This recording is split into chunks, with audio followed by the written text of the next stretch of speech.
That's what you do. You buy these players that cost me and make a difference in it. But we never do that. Never complains, gets up, gets on, with a smile on his face.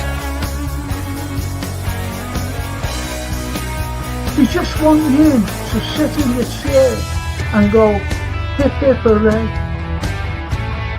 for the Western press and the Western narrative, regurgitating the same old,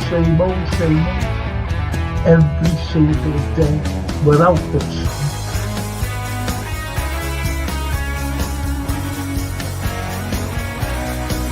If you haven't seen it before, please watch the first series, the first 2 episodes, the second series.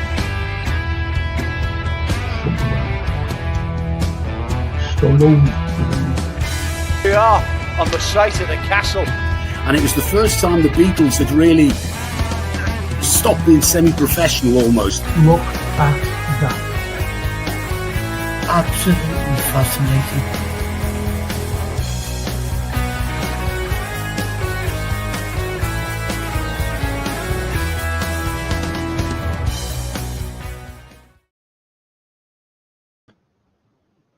Big apologies, I'm awfully sorry. I went up to my daughter's Francine for, something to eat, having my tea with her, and the next, I've just got in. Just this minute got in. Honestly, I'm so sorry. That time says Edward. AC again. Absolutely. Edward again. Looks like Virgil is going after his latest comments. Listen, boys, I'm going to bring George in.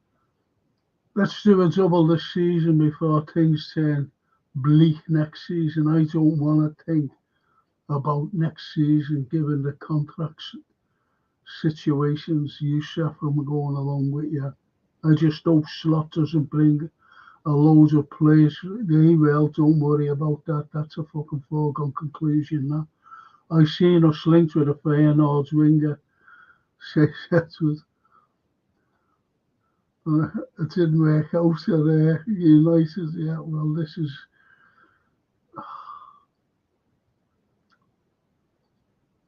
Kirkes is a must. Richard Hughes better do something for once, surely. Barry Aldridge, even though chaps good as Isaac is, hope we don't pay 100 million for him or anyone else for that matter. I think we need some. You've got to pay. Barry, honest to God, you've got to pay money for these players to make Liverpool, to be a lot better, to be honest. A lot of bitters were made up. Of course they were. That's a foregone conclusion as well. They were made up. I said that right at the end of the pod. The striker market isn't great. Yeah. Snapey, Barry Aldridge, that could potentially be another Sturridge. And Dino, even if Frank Dino should have had your on tonight, mate. Along with George, IBR, even and Don Franco, even my mate from Atalanta, Monty Connor. Hiya, Monty, hope you're well, mate. Lovely to hear from you. Even and Don Franco, hope you're well. Yes, IBR, I am. Want to say it to you. I should have said it to Liam, come on, guys. Let's be positive for LFC in the future. Good evening, Frank. Evening, Liam. I can come on if you want. Yeah, why not? Dino. Hi, Frank and everyone. Says Christopher and Youssef. Luis Diaz, Darwin, and Jota aren't good enough. Says Youssef. It's as simple as that. And I'm bringing on this great man here, George. Good evening, Good evening, boys and girls in the chat. I'm so sorry about being late. I really am. I was up in our front scenes and Yeah, well, tell the boys and girls in the chat, cheer up, boys. Come on, cheer up. We got a final to look forward to on Sunday, and we got a Premiership to look forward to in May. Let's go and get these two things on the sideboard, and then who yeah, knows what's yeah. Let's well, talk about next year later on tonight. yeah, well, this is what it's all about. Monty, all as well as here. Hope you are. I am Monty. Thank you so much, and I'm made up that you're in there. Everyone is okay over there in Atlanta. And Edward says I don't know what he says. It makes a better day if we get beat. It's like they win. I know the Anfield Roar. Hello, chat. Good evening, Frank and George. Hope you're both well. Yes. Evening, Anfield. Very well. It's just so what you've got, George, is this. You've got. I was looking at the game again. You know, I followed it. I was on that thing, and I followed the match again today, and I watched it in its entirety. And we were unlucky.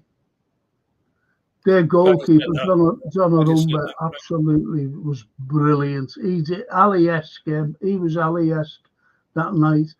And a Mo Salah shot kicked off the line by Carabashela. Yeah. It was incredible. Yeah, now, here's something, George. I don't know whether you'll agree with this, but I was listening to Ian Wright, and he came out and said Liverpool were cheated by the referee and VAR over a penalty. Penalty, yeah. What did you think? Yeah, he stood on Mo's feet, you know, on that occasion. But at the end of the day, you know, I'm glad you said we were unlucky.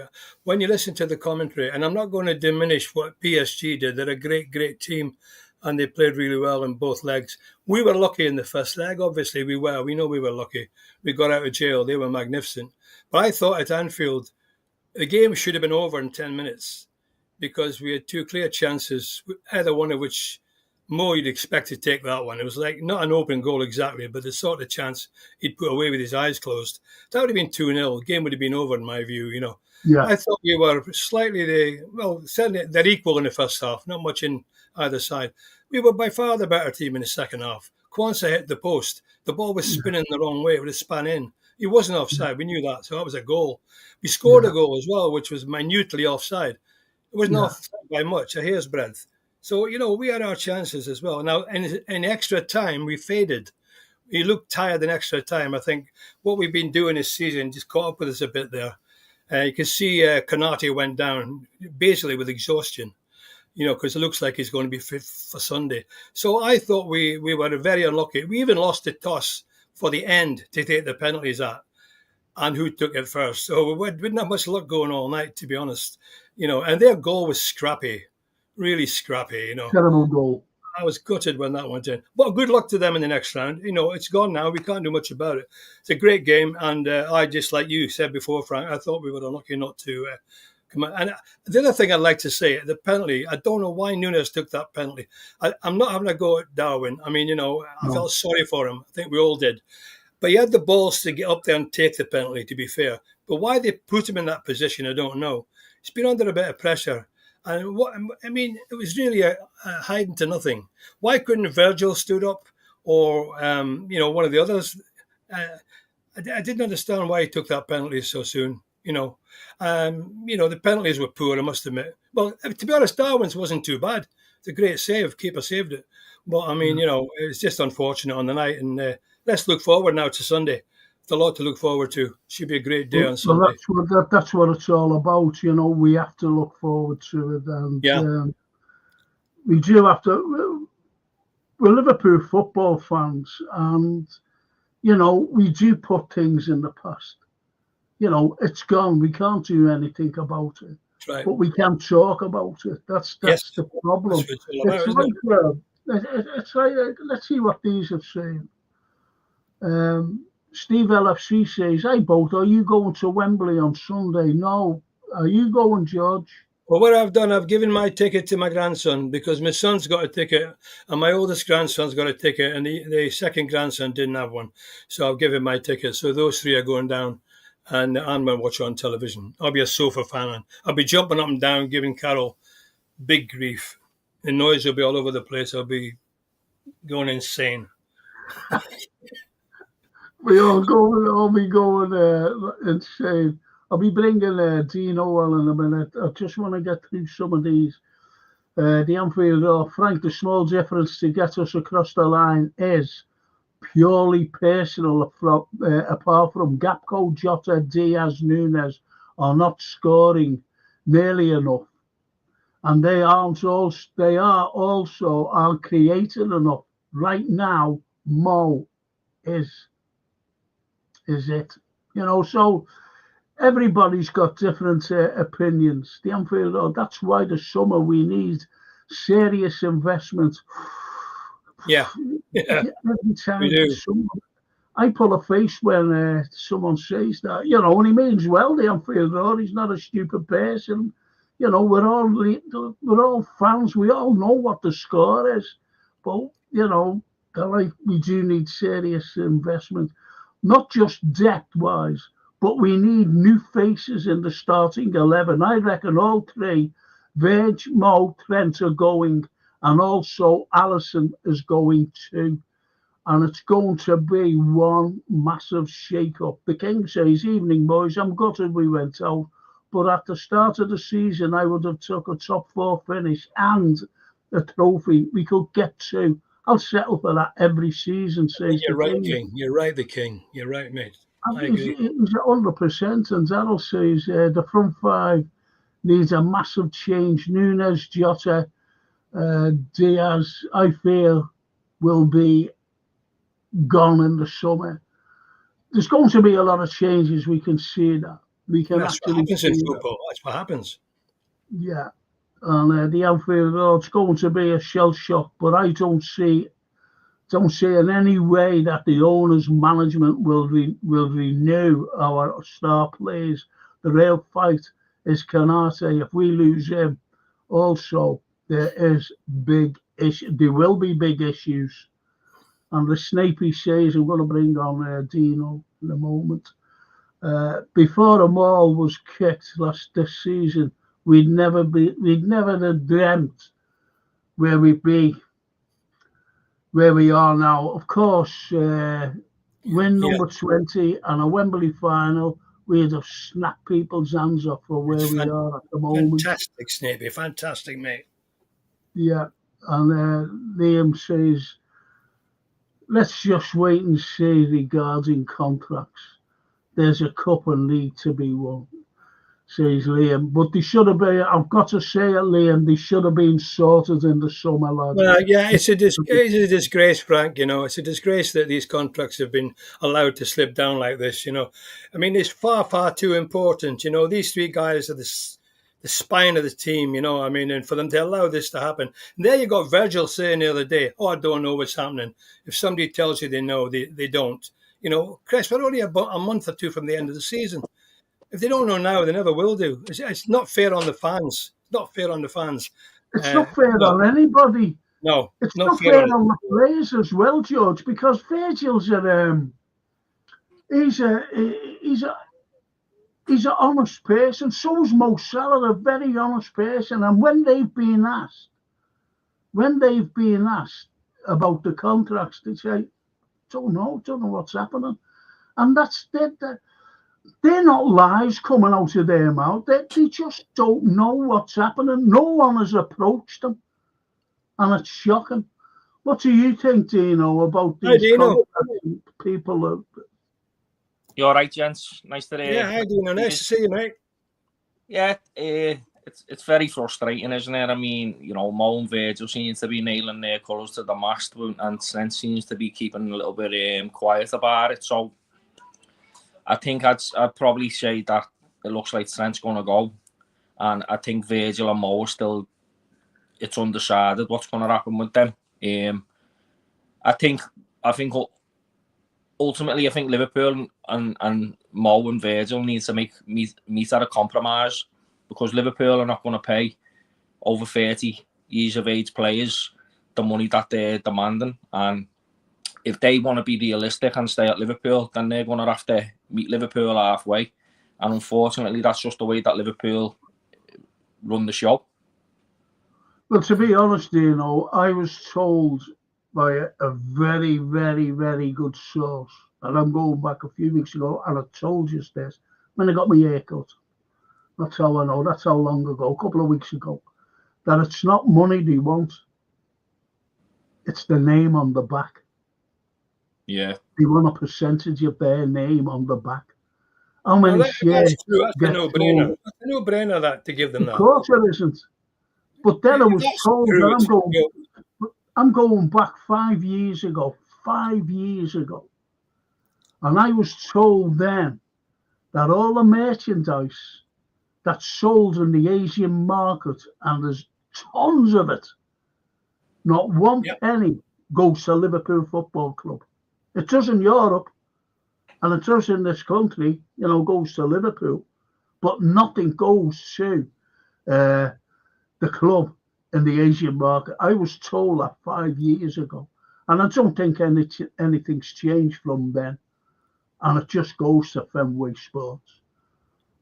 That's what I was told, and there's, you know, no one's come out and said anything like that.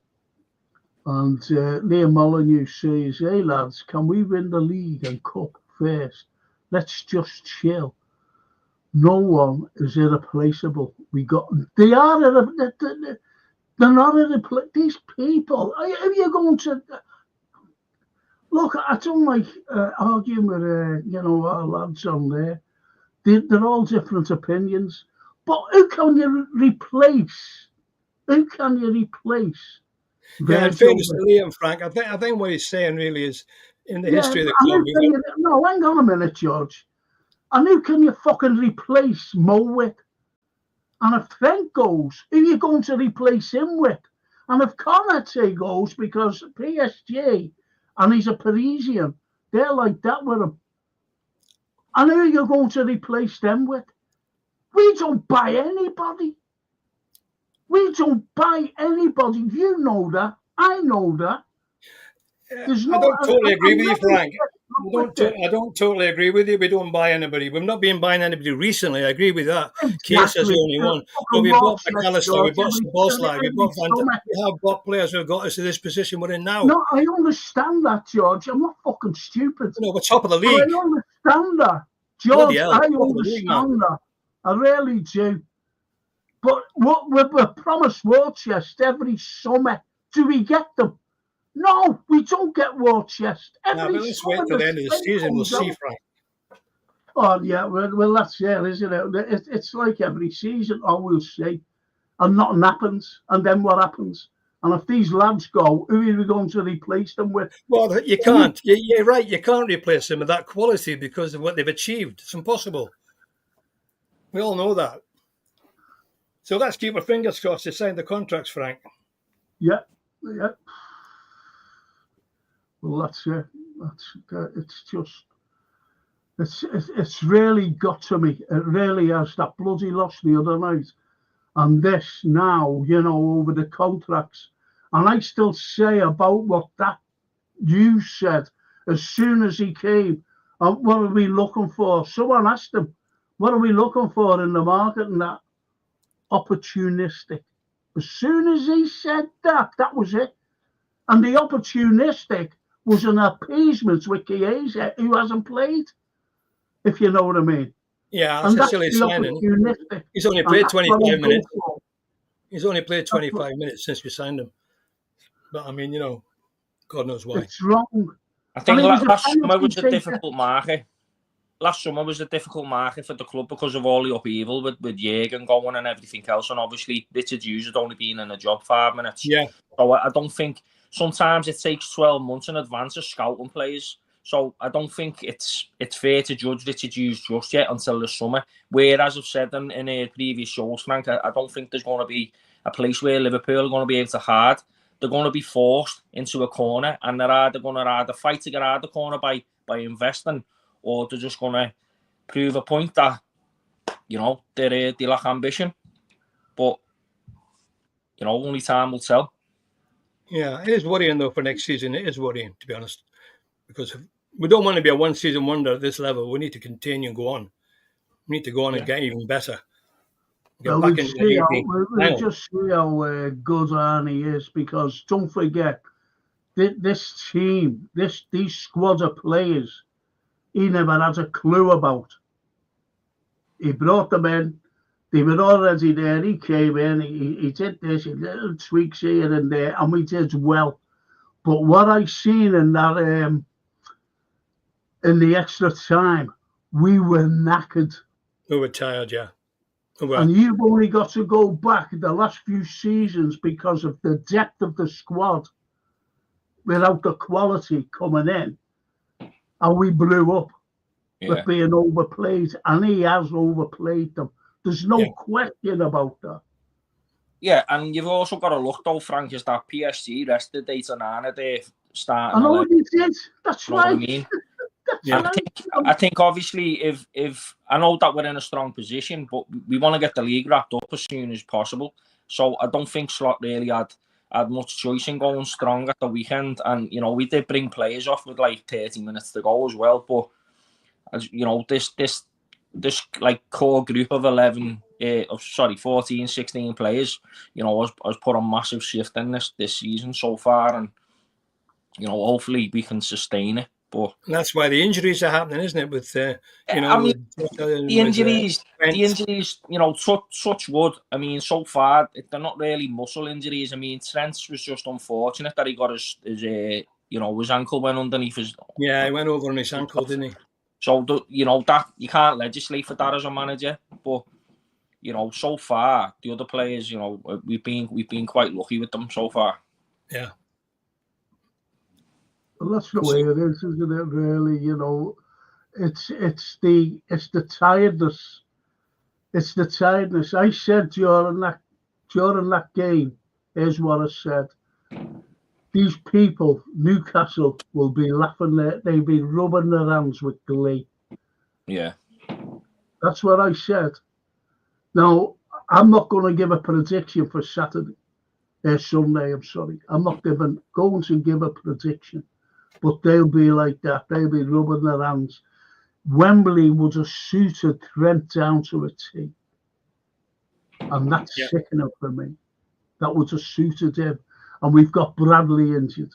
And we've got the likes of young Kwanzaa who'll be playing right back. That's your back four there. If Konate's not injured, you know that is. And who is we play then? It's just absolutely ridiculous the way it is. Yeah, I thought Kwanzaa did quite well. And the Anfield Road, I think there is no plan for Mo or understudy. For me, it isn't Elliott, is it? And I think down the middle, we are toothless. I don't think the forwards now are half as good as Bobby and Sadio were. Well, there you go. I mean, I understand all the frustration and that, Frank, with you know, like these comments and that, but you know, we're top of the league and we're in a final on Sunday. You know, exactly, Dino. I agree with you entirely. Fortunate that we drew, you know, a rejuvenated PSG side with a, you know, an average age of about 24. You know what I mean? They're a serious football team, and all right, they highlighted a few of our flaws, but I think it's also give the manager like this. The manager knows now what's needed. And I think looking at that game there was a perfect game to see what we need to take that extra step to get over the line against the PSGs of this world. All right, there's a question for you. You're saying he knows what he needs. Okay. Did you think that it was going to go to penalties? I mean, I thought we were. No, it's a straightforward question. Did you think that we were going to go towards penalties? I was hopeful that we'd get the job done. But wasn't that in your mind? I think in extra time, the way it's the extra time, and out Johnny, of yes or some no? penalties. Well, okay. Delegated. Okay. Why did he bring off 2 penalty takers? And there was also another penalty taker on the bench. Well, and I think that was Chiesa. Yeah. I think, though, Frank, Szoboszlai and McAllister were clearly fatigued. And McAllister's on a yellow card. So you're running the risk of McAllister getting sent off. And then you're also running the risk of them getting injured, of having muscle. The body's more susceptible to injuries when you're fatigued. And I don't think the manager really had a choice. I think he did have a choice of maybe, better options in the penalty shootout. I mean, Harvey Elliott could have took a penalty. There was other players there that could have stepped up. And, I'm not Nunes' biggest fan, but I'd never, ever criticise him for stepping up. No, I should never win it. It's brave. It was bravery for him to step up. Yeah. Do you know what? I never watched them. I didn't watch them penalties. I don't blame you, Frank. Don't blame you, mate. I knew. I did as well. You could tell, Frank, that's the worrying thing. Oh, that's the worrying thing. They were fatigued. That's worrying at that level. For athletes, they weren't fatigued, PSG. They weren't fatigued. They looked sharp in extra time. That did worry me. But we should have won it in the second half of the game. Yeah, we had the chance. Shot. We had the chances to win it, and you got to look at positives as well. We've held this PSG team to score on only 1 goal over 2 games, and people can say that we're lucky, but at the end of the day, your goalkeeper's an integral part of your team. He's paid to make saves. That's what he does. Just as Donnarumma made saves in the second leg. Incredible saves. No, I follow the Azzurri. I really follow, and he's awful. Honestly, he's not like a Ali. He's not like a Clemo. I'm talking about our keepers. Yeah. I'm talking about our keepers here. And then you can go back, and one of the greatest of goalkeepers ever was Gordon Banks. He wasn't one of them. He was an ordinary keeper. And I know Italians who used to moan about him. Oh, God, this fella. And he plays a blinder. George, we go back a long time. Yeah. How many keepers have come to Anfield? Ordinary keepers and played blinders. I was just going to say that, Frank. It happens every time. Keepers play blinders at Anfield, whether they're inspired by the cup or whatever, or they're under pressure, but they seem to rise to the occasion. And he was no exception. But you were saying we were lucky in the first leg. I said earlier, Dino, but we weren't lucky. We weren't lucky the other day. They were lucky a little bit, to be honest, I think. Game should have been over early. Yeah. Oh, I agree. His header was so close as well. Inches away from being in. What about this two here? Liam says their replacements should be scouted by now. And Darryl said, Dino, we are full of yes men, and Hughes is one of them. Sorry, lad. That's what he said. Liam, there's very few replacements for quality players like them. Well, this is, and as they were saying, we're all, we're being linked with Eredivisie players. So. No, that's no good, honest. That's no good. The Anfield I've seen links to Kirkes and that Hussein. I've only seen links to them. To be honest, the lad who plays centre half at Bournemouth. Yeah. Yeah, well, they've got some really good players. Yeah.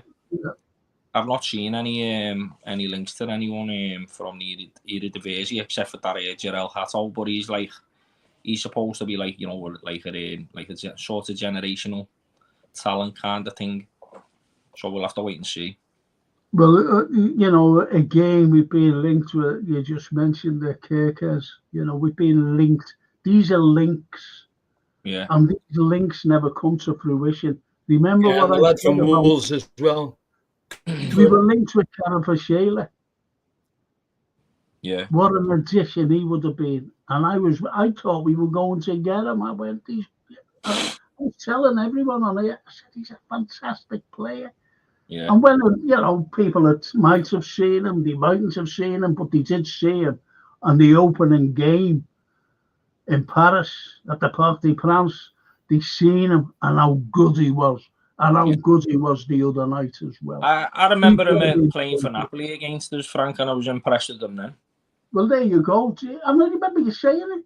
I remember you saying it. So why didn't we get it for 65 million?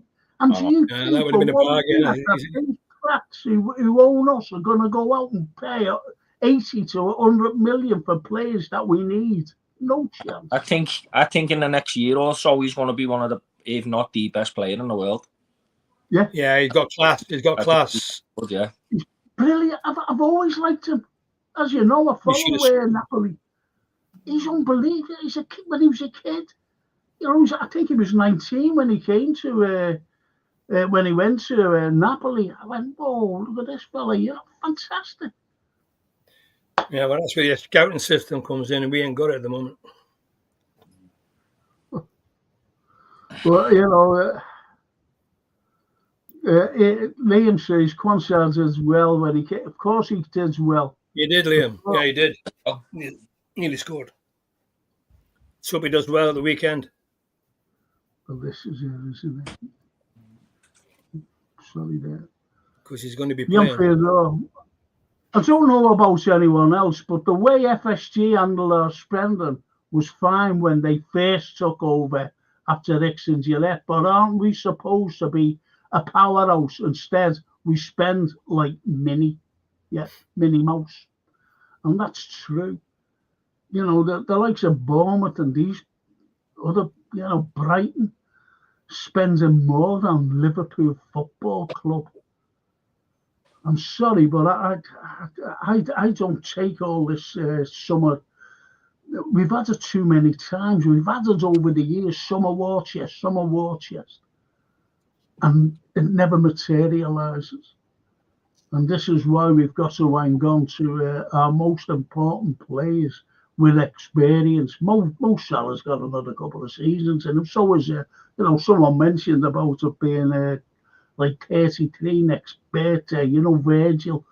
Fine. There's a couple of seasons in him until we can get replacements and to see how young Quansah develops. But Canate, I'm sorry, you know, he could be on his way as well, to be honest, because there's no contract talks with him either. Who's that, Frank? Canate. He's got a year to go, one more year to go, yeah. Yeah, he's going into his last year now, next year, isn't he? Yeah. As fans, we have all deemed this acceptable that FSG have a way, and he emphasises way, have a way, and we all should lump it. We can still be smart, but let's not haggle over £5 or £10 million. For me, that isn't a big club's stature. Spot on.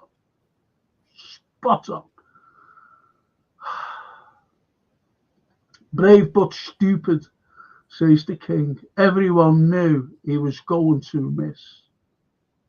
That's Darwin, yeah. We can't, like, Paulo.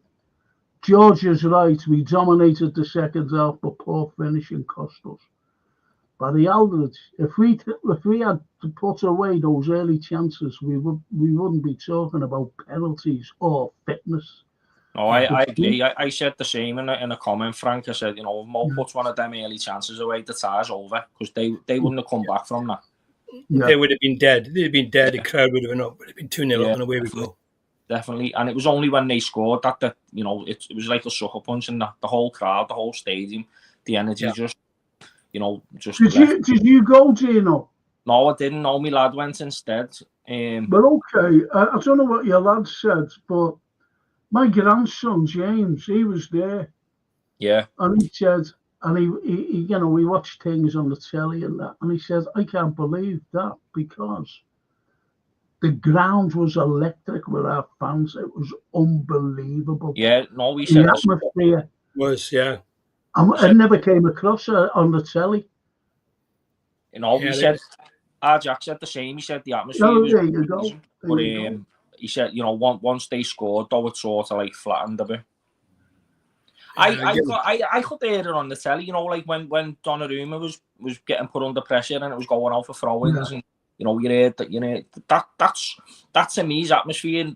Like, not like singing for like, you know, 90 minutes. That's not atmosphere to me. It's like, you know, when you're up and you're roaring and you know, you're cheering every tackle and, you know what I mean, every, you know, pass, you know what I mean. That's atmosphere for me. I think a lot of people get confused by it. They expect you to just be able to sing for 90 minutes straight, and that's never going to happen. It takes conditions and circumstances within games for atmospheres to develop and kick in. Thing is, we all know it's small margins. You know, games small margins, mate. You know, we've had it so many times with us. You know, Mo hits it 1 inch higher, it's in the net. Said it hitting the guy's knee. Kwanzaa hits it 1 inch to the right, it's a goal. So we criticise and we moan and we groan, but you know, at the end of the day, the players must have been gutted. Yeah, and you know, and to think though, George, you know, they done that against the team that rested 8 or 9 players and with had fresher legs than them. Do you know what I mean? Yeah, they're a good side. If we were able to do that, and we were able to have those legs going into extra time, I think we genuinely might have got the winner. Yeah, but I think as Frank said, extra time killed us, and I didn't think that we'd get the penalties. I thought they were going to score, to be honest. No, I agree. But the saving thing there though is those sounds a bit silly, but we went out on penalties. We didn't go out on a glorious open goal by them. We went out on penalties. That's right. We didn't lose the game. Didn't lose any of the games. No. Overall. No. It's a shame, really, but anyway, that's.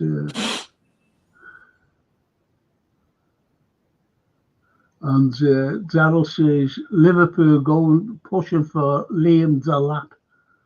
Serious, this is a joke.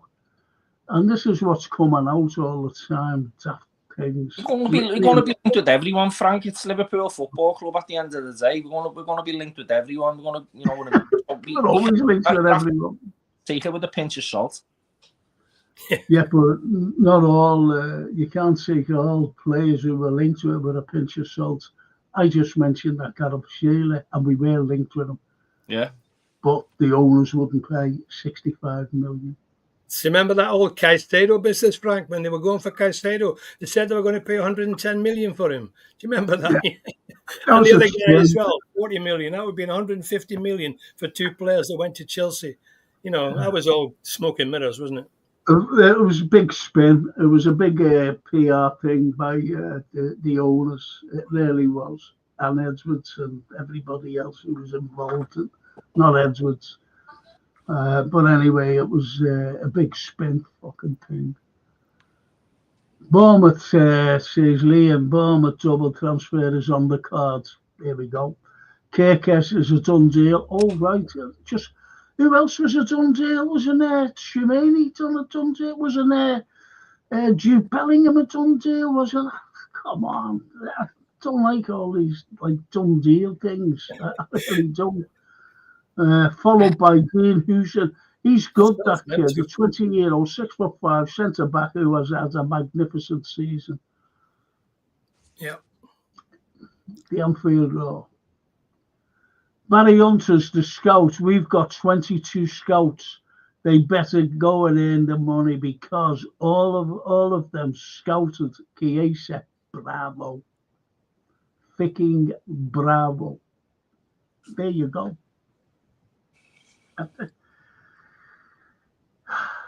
See, it's the opportunistic. That's what I don't like, Dino and George. The opportunistic, the terminology. You try and define. Look it up, the definition of opportunistic. And what it means is a bargain. That's what it means. It's like going into the supermarket. I seen these people in the supermarket.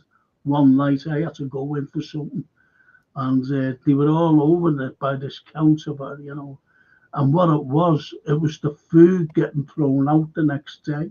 And it was all loads of, you're getting it for next to nothing, including meats. And that's what it was. And that's what Liverpool are like, I'm afraid. Yeah, I don't mind bargains like McAllister. Get a few more of them will do me. A few more, yeah. Like Got Adam a and few Play, like Szoboszlai, we paid good money for. Those are the sort of guys you want. And then there's James Pearce in the Athletic, bigging up Richard Hughes by saying he got 41 million in the summer for the players that went out. 61 million, or was it 61 million? He brought in.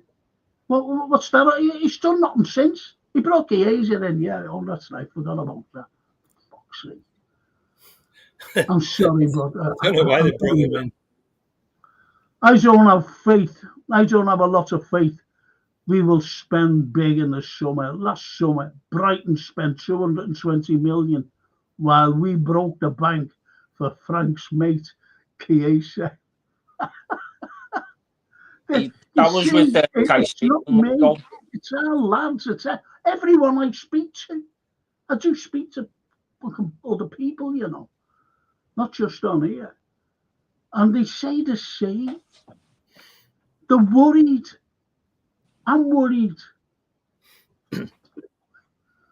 All right, I'll tell you what, let's change this. Yeah, as Snapey says, the atmosphere for me is a consistent buzz of expectation from the crowd. Everybody collectively on the edge of their seats when spontaneously, spontaneously bursting into song. Yeah, it is. I don't know. And Paulo, we plays okay for 90 minutes, and the real disappointment was all the subs, Bar and Quansah, made no impact, and we were hanging on. Yeah, I thought Curtis was poor as well, to be honest. I was screaming that, to be honest. I'll tell you what, George, and you, Gino. I said before the game started, when I seen the team, I wanted a 4 in midfield. I wanted Curtis in that midfield with the 3 other lads. 4 in midfield. That's what I wanted, with 2 up front. That's what I wanted. And I don't think they would have ever have scored that stupid goal, because when you see that goal, that ball went right through the middle. Wide open, yeah. Right through the middle. And Virgil was on the left-hand side with Robertson. There was no one in the middle. And if we would have had that extra midfielder, that would have stopped that. Kanata should have cleared it, to be honest. Yeah, I don't know what he was trying to do. He's done that a few times. He's done that a few times. I couldn't work out whether he was trying to be clever and try and wrap his foot round it and keep it out, or was he trying to put it out for a corner? I just don't know what he was trying to do. It was like he got caught. Shocking goal. And that's what put us out, a phony goal. That's the way I look at it, a phony goal. Yeah. I mean, if that shot had gone in, the one that hit Gravenberch's feet, went over the bar from their star player, the guy we were talking about before, he had a great shot there. If that had gone on the roof of the net, you could accept it. A great goal beat us. But nah, it wasn't a good goal, beat us. No. But I want to say about Curtis Jones, though, as George said, he come on and he wasn't that good, and I'm a big Curtis Jones fan. I was saying I dropped me off at the train station on when he was going the game and that, and he was going on about Curtis Jones. He doesn't like him, and I was going, no, watch him. He gets on the ball. He's dead composed. He's dead comfortable. And then as soon as he lost it 3 times, I was getting a message off him saying he's a crab and all that. Yeah, look. Nice one, Curtis, mate. Yeah, this is. I like Curtis Jones. I do. He was getting caught in possession. That's all. But I think he's trying too hard. Didn't he? Look like he's trying too hard, trying to make something happen. He just needs to go back to just getting. was too late for him, unfortunately. But anyway, unfortunately, Mo didn't have his best game again either because he was working hard and trying hard, but he couldn't quite get that fullback, and his passing wasn't very good. He wasn't quite getting on the ball there. It may have been different if he scored that goal in the beginning. Yeah. Yeah, but then again, you've only got to look at the. Who's this? Is this Lottie or Darcy? Lottie. Hello there. Hello there. Being dying to come on and say hello. Hiya, Lottie. Hey, what's her name then? What's her name? Lottie. Hiya, Lottie. Hi. Do you like your name, Lottie? It's a lovely name, Do you know what it is? It's a Hollywood name. Are you going to go to Hollywood when you get older? Yeah. She's a dancer. She does dance and that. She was in. There you go. She may end up in Hollywood then, eh? She was in a dance show last weekend and she done really well. Done a solo and she done really well. My daughter-in-law was a dancer. Brilliant. So you made your dad proud, Lottie? Every day. Every day. Oh, get to bed now. You can't come on television and not speak, You got to speak. She's. I think she's shy. Yeah, she's being a bit shy. Go on. See you, Lottie. Lovely. She's been going to me. Can I come on? She's on now. She can watch She can watch the playback. Yeah, she will be. Don't watch the playback.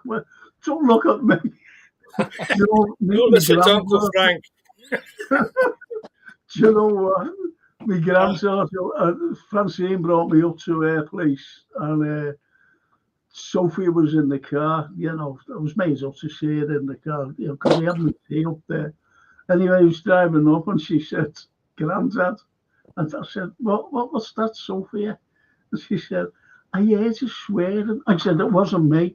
I said, "It was an AI that pretending it was me." And she went, "Oh, shut up, Granddad." So bad. Where's little Darcy then? Is she in bed? Yeah. She's actually in dance herself. My missus has gone to pick her up. Oh, okay. Well, if you've got time, just throw her on and we'll say hello to her. She won't come on here. She's even worse than her. All right. Okay. Well, yeah. The King says this is about James Pearce. Tubby Pearce said it was a gamble to pay $58 million for Carabashela. A gamble. Say 58 million, because not 65, 58, as he says. It would be a bargain, I think. Looking at the guy's quality. They are. Look, the Anfield though. Hi, Lottie. Hi, Dino, lad. Not has a chance yet, lad. Been there. Starting door, you're all right, mate. Where's all the drinks? And even there's the snake. He says, "Hello, Lottie." Yeah, so tell Lottie that. She's famous now. Tell Lottie she's famous. Besides dance, she's famous on the pod, the Liverpool pod. Frankie George Dino says the Anfield. It did look a match too far on Tuesday. I do hope we aren't too tired for Sunday. We have to remember Newcastle will be taking this to us. They want this badly. Yeah, so do we. Don't we? Yeah, I think having the fact that we played on Tuesday to Sunday, I think that extra day will be a massive difference. The fact that the players would have been able to have a good night's sleep on the Tuesday night after the game as well, go to bed at a reasonable time. I think they're going to have like 5 nights sleep. So I think it's and plus Newcastle only played the night before themselves, so I don't think there'll be that much of a problem, to be honest. They've got a few injuries as well. The fullback, Hall's injured, Gordon's injured. Yeah. Sort of evened itself out with Trent being out. Yeah. I thought we beat them quite comfortably at Anfield, but a better team than them in my view. So fingers crossed. Yeah, we're the best team in the Premiership. Yeah, so I don't think we should be frightened about that. We're used to Wembley, aren't we? We're used to it. We've been there enough times. Yeah. But they have a couple of individual players that could damage us. And who's one of them? Isak. There you go. Isak, that's really it. I mean, you know, Yeah, no, but he can damage us. Oh, His quality. His quality, yeah. We'll see how good he is on. We'll see how good he is anyway. Did he not? He didn't play against us, did he? No, he was out. Yeah, look, Darryl says Klopp wanted Ireland, but we wouldn't pay 40 million for him. Remember that from Red Bull. 40 million. I remember him, being. Imagine him and Salah in the forward line. Bloody hell. I mean, when we were allegedly linked with him, he wouldn't have got in the team. Because you had Bobby. No, Firmino, Mane, and Salah. Wouldn't have got in that team. Definitely not. No chance. He would never have got in that team. He won the league by 20 points. To be honest, I don't think Jota or Darwin would have got in that, front three. Any of them. No. Diaz, any of them. Not a chance. I felt sorry for Diaz, though, because he was everywhere. He was running everywhere.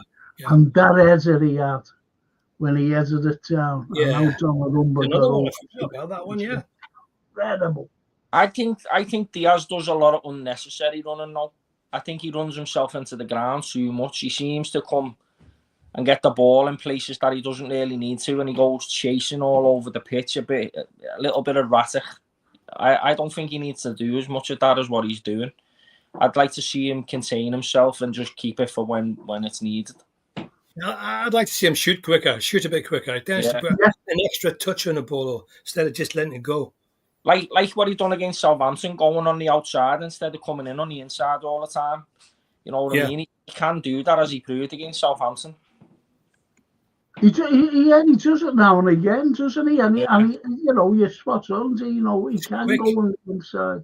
He can go on both sides, the inside and the outside. He can do both.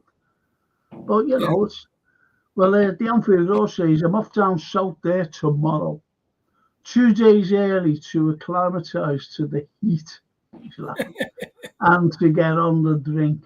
Looking forward to it, but wouldn't it be nice if the FA Cup was in the north just once?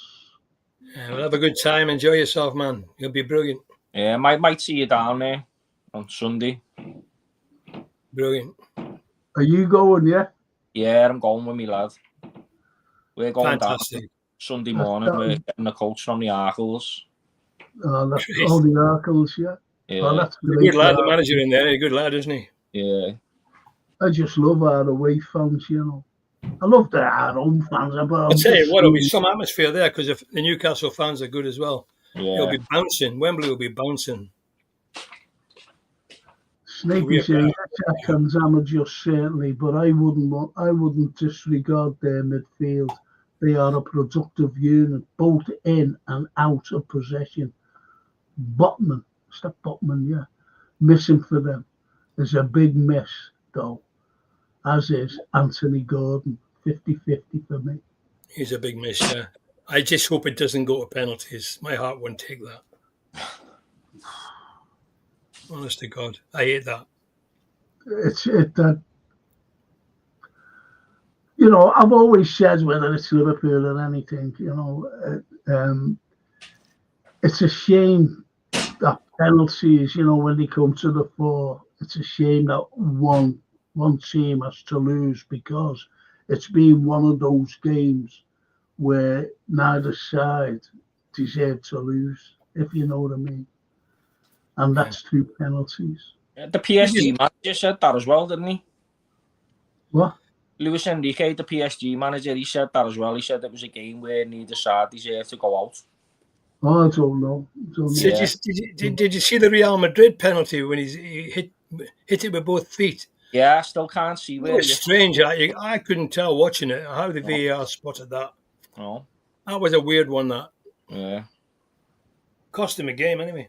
He just seems to get that look, Real Madrid, though, don't he? All the time. Yeah. It's like a Champions League no matter, it's just the name, isn't it? Synonymous with Real Madrid. Yeah. Yeah, they You always think get it's a break. Champions League, you think of them right away. I mean, But the it's last time that a team had dominated the team in the Champions League and had as many shots and the keeper made as many saves was Liverpool against Real Madrid. Yeah, Courtois. 22. Look at that overhead kick that which his name scored, Bale. Bale, yeah. That could have went anywhere. Yeah. Anyway, but when it's a flip, Then our keeper threw the other one in. Yeah, but according to the media, though, that's Real Madrid being masters, being masterful. When Liverpool do it, we're spawny and jammy and everything else. Yeah, well, that's I got the impression that the media in this our country's media was more in favour of PSG the other night. You know, when you're watching it, the way they were talking, they had like French correspondents coming on talking and all that on Prime, and I thought, like, you know, you're supposed to be representing the British media channel, yeah. Yeah, exactly. I agree. Coming across like you wanting PSG to beat Liverpool, and I find that back. Like a PSG loving, wasn't it? You know. Yeah, it was. Yeah. It was a PSG loving. It really was. The Anfield Road says, Dino, I'll keep my eyes open for you, lad. Me and my dad are taking our kid brother. He is 28, but still slides off his knees and gets juice down his top. Brilliant. Yeah, get him in hand. He came on last week and said, Rose brother. You know, when the Anfield had to go, whatever he was doing, I think he meant the game. He says, I'm Rose brother that came up on, you know, the profile. Mad. I've had a good time anyway. The Reds I'd play Gakpo, Diaz, Salah up front. Now, Gakpo, I think he's still injured. He's not fit, is he? He didn't do anything. Never touched the ball. He's not fit at all. He's still in. Do you think so, Dino? Yeah, I agree with the Perriers. He doesn't look fit at all to me. Like he looked like he was half limping. Yeah. To me. Yeah. So that shows you. I'm going on about it again, which I don't want to.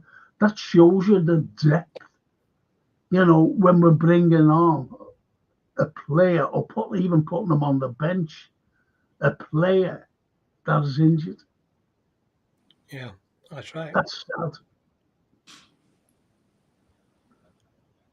I hope if Núñez plays, I hope he does the same as he did up at St. James's Park a year ago. He banged those 2 goals in. Yeah. Well, as Paul always says, Gakpo didn't look fit on Tuesday. No. And would you agree with this? No one's mentioned this before. Mo is more of a playmaker now. Yeah, his record speaks for itself this year. He's got loads of assists. Yeah, and I'll agree. He's because of the age of him, he's got to change his game a little bit and modify in certain positions. And I mean, the other night was probably the first time he's actually looked like a 32-year-old. Yeah, what worries me is that's such a great season, a phenomenal season, once in a lifetime season. How can he replicate it?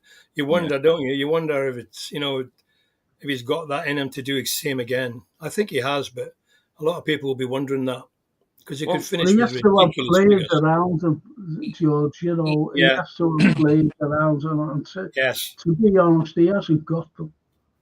But Mo's that good enough. Focused on him. Mo's that good of a player, though, and he's that intelligent that he can slot into a different position if he needed to. Like Kenny Dalglish played centre midfield quite a bit towards the end of his. Ian Callaghan did as well. I'll tell you, for years, attacking winger, and when he got a bit older, they put him into right midfield. He was brilliant. John Barnes as well. Yes, exactly. He's still got the pace to come through from midfield. He's got a brain, hasn't he? He's got a football brain, Mo. So I think doesn't waste much balls. no.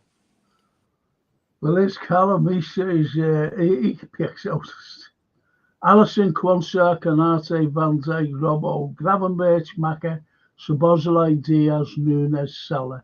Has to be the 11. Seems like for me, but could be Diogo. I'm going to ask you, Dino, right from now, would you play Nunes or Diego? I'm sorry, Diogo. Do you know what, Frank? I actually thought Nunes was unlucky not to start the other night after Southampton. I did. And I'm looking at Jota, and Jota's a shadow of the player that he was. He's had a lot of injuries himself, and nothing seems to be sticking with him. He seems to be thrashing at opportunities. So, I personally, if save the penalty weren't missed the other night, I don't know what Nunes is going to be like in his mental state. But I personally would have started with Nunes had the other night not happened. But I would. To be honest, neither of them fill me with any optimism. No. I would start with Nunes. I would start with Nunes on Sunday. I would start with Nunes on Sunday. He's got something to prove. He puts the work in, and Jota can always come on later on because doesn't look 100% to me at the moment, Jota. Yeah. To be honest, he was bullied off the ball, wasn't he? He was easily knocked off the ball right through the game. Why Slot never subbed him at half time is beyond me. Yeah. I think Darwin, given that full second half, I think he was being right up for it. I think he's also got something to prove after missing a penalty enough. He's got something to prove. He'll be right up for it if you play him on Saturday. Got to be. What a stone it will be if he scores the winner. I think so, and I think for himself as well. I think he's the type of player that I think he'd love that little boost if Slot says to him you're starting. I think he'd be like a chance of redemption. Yeah, definitely. Yeah, boys. What about this? Ramadan might be affecting Salah. I don't think it might. It is affecting Canate as well. Yeah. He was exhausted, wasn't he? Canate, yeah. He's out on his feet. Well, that's what he says. His body, he's starving his body for the religious reasons. Surely that affects an athlete's stamina. Yeah, good point. Go along with that. Well, I don't go along with it. I know that. Yeah. And Callum, Jota or Nunes at their worst, I'd rather Nunes. At least he puts himself around. Yeah. He will. Yeah. And as he says as well, not eating will affect anyone. It tires your brain and body. Yeah. Yeah, definitely. Any athlete will tell you that. And Darryl says what I said before. We need to play 4 in midfield. Tonali is dangerous. And now Joel Linton is back. And with Bruno, their midfield will be good. Our midfield is a better midfield than theirs.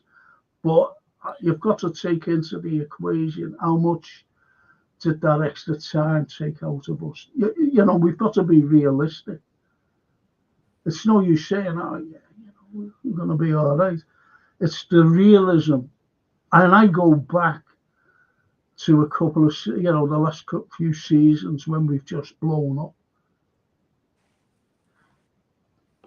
That's just my opinion, It's the last game now before an international break, isn't it? So it's not like we have to worry about. Before the Derby game, we got a nice break there, yeah. So it's not like we've got to worry about playing Tuesday and Wednesday again. So I just hope that Slot just tells them just give everything that you've got. And if they will now. If it's not enough, it's not enough. They got so much to play for now, to the end of the season, haven't we? Yeah. We want that parade, mate. We want that parade badly. Definitely. Oh. Nothing more. Honestly, nothing more. I'd be definitely. so thrilled to see us win again before I kick my clogs off, you know. Yeah, and you know, I'm hoping that Chelsea can do us a favour as well before we go into the ground there. Could well do, yeah. So that could be another boost as well. Also, they're going to be playing the European Cup as well. That'll take more out of them. Yeah, definitely. But what about what the Anfield says? Frankie George Dino, I'd like us to play this lineup. Kelleher, Quansah, Kanate, Virgil, Semikas, Enzo, Gravenberch, McAllister, Mo, Szoboszlai, and Gatko. He's putting Kelleher in for the penalties. No, I wouldn't agree with that. There's no room for sentiment in football for me. You just got to go with your strongest team. I wouldn't bring Kelleher back. With the strongest. Yeah. You do go with your strongest. Yeah, I've got to go with the strongest team. It's a cup final. It's a cup final. But I think where he's putting the likes of Semikas in is because of how much did it take out of Robertson? Yeah. I thought Robertson was excellent, though. The best player, and he was when he came on. But what I'm saying, I think he's looking at it like that, you know, is the Anfield draw. But he only came on a half time, Frank, didn't he? So he didn't play the full game plus extra time. But what about that, though? Enzo in as well. Enzo, he'd like Enzo to play. I think Endo will have a part to play in the game. I'm sure he'll be. I wouldn't put him in from the start, but I bet he's on the pitch at some stage. But what's your biggest surprise there? Who he to play? Kelleher. The goalkeeper. It says it's Kelleher, isn't it? It's Kelleher. That's the biggest surprise. No, I would definitely play Ali. And Snapey says Arsenal will drop more points. I'll say it again. They are flawed. Well, they have been recently, for sure. They are for obvious reasons, though. Obviously, you know, losing the front three, that certainly hasn't helped them. But I want us to win our 6 games so that we win the league in our own right, not because, you know, they drop points. I'm amazed up you said that, because when we have won it, George will tell you, and I'm going back as well, you know, years ago, we won it on our own merit. Didn't we, George? Yeah, I'd love us to win it at Anfield, and before we play Arsenal. That'd be fantastic. Yeah. By the end of April. That was a good point that you made there, Tino. You know, let us win it, nobody else, if you know what I mean. Because I always remember when we won down we beat Wolves. This is under Bob Paisley. Yeah. We beat Wolves at Molineux. And someone asked Bob afterwards, you know, about Wolves going down. And he said, we didn't send them down. This defeat didn't send them down because they went down then, you see. Yeah. He says, our defeat didn't send them down. It was the defeats throughout the season. Yes. Simple as that. And he was so right. He was so right. Keegan scored, didn't he? My granddad told me about that. He said the ground was like full of 30,000 Liverpool fans. Yeah, it's unbelievable. It's unbelievable. Kevin Keegan. We got that on the pitch. First time we got on the pitch in my life. Oh. Well, I never got up to run on. Everybody lifted. Just like, I found myself on the could do that then, could you? And the IBR, I fear we concede early and don't have the legs to chase the game. Don't worry. Sentimentality obscures objectivity. Dino is right. Yeah, you can't be sentimental in this stage of the game. Get him out there and get him playing, get him working, get him winning. Yeah. Paul Baker, my old mate, Paul, lovely fella. This Paul, honestly, he's one of our. Tenerife, look at that. He's one of our lads, you know. He's one of us. He says, "Good evening, Frank and boys in Tenerife. bit of a bind, but doing my best. He's buried. Yeah, he'd be on the old bar there, dancing on the tables. He's a lovely. He went there for his anniversary. He's just such a sweet man. He's a darn lover. IBR says, just bear with me. I forgot it's gone. I'm sorry, IBR. Anyway, Paul, how about playing Dom, if not from the start, but maybe later in the game in a false 9 instead of Jota or Darwin? Dino. Yeah, it's not a bad shout actually. Maybe start Curtis in Dom's position, and then obviously see how it goes. And I think he'd be a great option to bring off the bench. Definitely instead of Jota, because like as I said before, like Jota's not really bringing much productivity at all, really. But yeah, I like it. It's not a bad shout. Good shout, isn't it? Yeah. What about you, George? Yeah, I agree. That's a good shout. Yeah, because he's been working so hard. Szoboszlai has been up and down. He's been working himself to death on the pitch. So he's the right player to do that. I think. Yeah, good shout. I love him. I do. Yeah, he's fantastic. Do you know, like, you mightn't agree with me here. I don't know. This is Liverpool. This is us. This is Liverpool Football Club. And with Trent not playing, I'd love to see a scouser in that team. And who's the obvious scouser? Curtis. Yeah. Well, Curtis, really, isn't it? Yeah, Curtis. He's just the obvious scouser to play. I'd love him to play. Just being a scouser at Wembley. He'll give it all, won't he? He'll give everything. He'd give everything, that lad. Barry says, big pitch Wembley should use the space to our advantage with Diaz and fullbacks on the overlap. They will be worried about. That's a good shout. Yes, because Gordon's not playing for them, so we've got an advantage there. That's a cracking shout. What do you think, Tino? Yeah, it is. And, like someone mentioned before about Kieran Trippier's age, get Diaz running after him straight away. Obviously, I think Matt Targett's probably going to play left back, but Matt Targett's actually played quite well against Mo Salah in the past when he was at like Aston Villa and Southampton and stuff. So that'll be interesting. And that's probably why I'd go with Darwin, because it's a big pitch, and I think Newcastle play high and energy and push up. And he does get himself about. Yeah. And he is fit. Yeah. If you know what I mean, he is fit as Darwin. And for him to be, picked to play from the start in a final, he'd be well up for it. It just depends on what his mental state is, though, Frank, doesn't it? Because obviously he can be in his own head, and if he's going to be a waste of a shirt, then you wouldn't do it.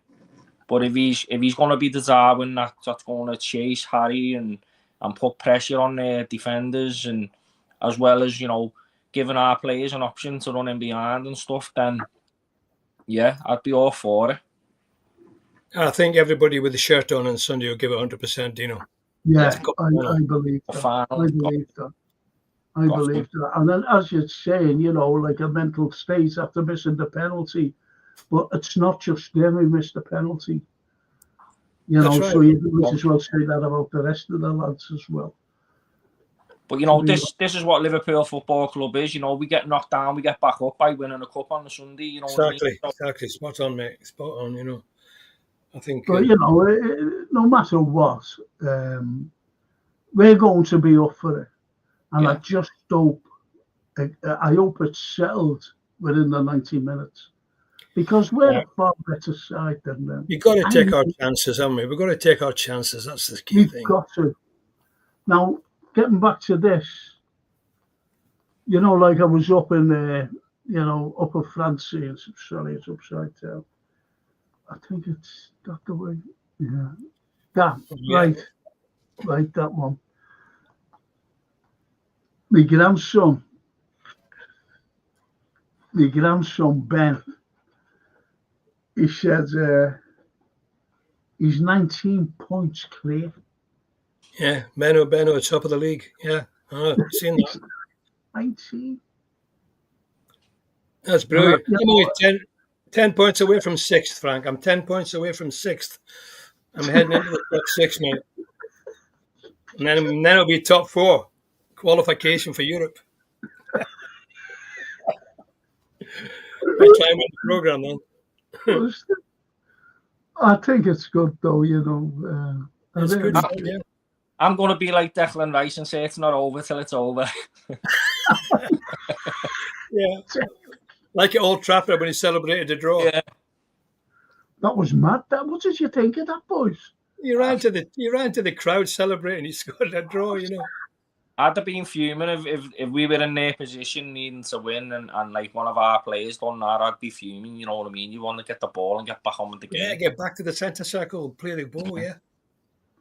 Well, as the Anfield Road says to Paul, he is looking better than when he played. I don't know what he's talking about, unfortunately.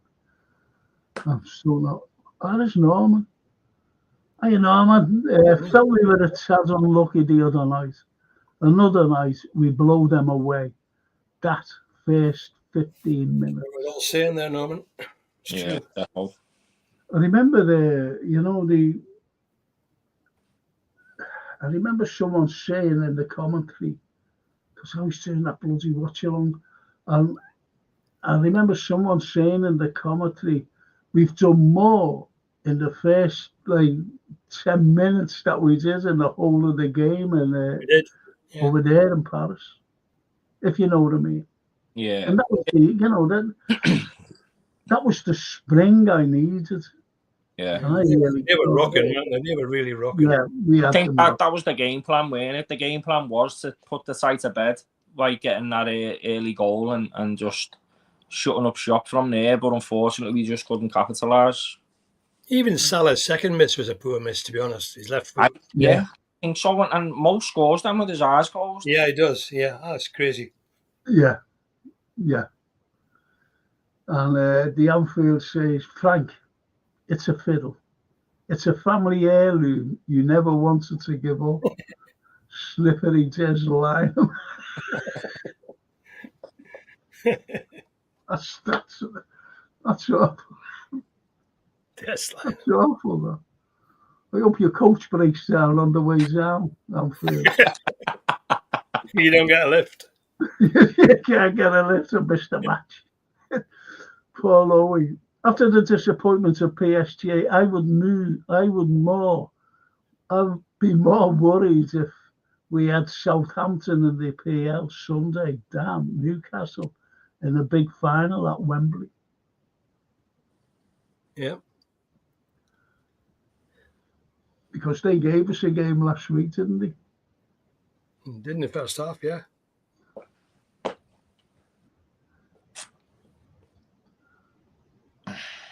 Right, Norman says, I do see one of Jota and Nunes going in summer. Who comes in, I don't know. I'm only guessing, but I think the club rate Yao Pedro. He's from Brighton, is he? Yeah. Do you rate him, lads? He's a good player, isn't he? He takes good penalties, he's playing in Brighton and he's a good player, but I'm not sure whether... I'd rather have the guy from Wolves, but the trouble with him is his personality, his temperament. Kuana. Yeah. What would you say, Zeno? Yeah, just to echo the same sentiments of George earlier. He looks like he's got a bit about him, but I'm not really seeing too much to think that he's going to be worth the money that Brighton are asking for. Yeah. That's the problem, isn't it, really? We can all surmise, who'd be best for us. But then again, it really pisses me off because no matter who we're linked with, some of them are just rumours, but some of them are, proper links, if you know what I mean. Yeah. But it's whether we get them. It's like, I just have to go back to Carapacciela. And as one of the lads said, we wouldn't gamble on him. At 58 million. I should have done. That's why I'd like to see us go for Isak. I know someone said that they wouldn't like to spend 100 million on him, but if he's Why available, not? That's it. I Why would. not? He's the right player. Yeah, He's the absolutely. type of striker there that can take Liverpool to the next level. Yeah. Well, we need that. We need. I made up. You said that because we do need those players coming in, and there will be players, hopefully, coming in for the next level. Yeah. Yeah, young, You know, fit, fast. Yeah, he's got all the qualities, isn't he? And also, you got the money that you're going to get for Nunes, for Jota. That's going to take all what you're going to pay for him anyway. So the club probably still aren't really going to spend much in terms of net spend because the outgoings will break even with the with the incomings.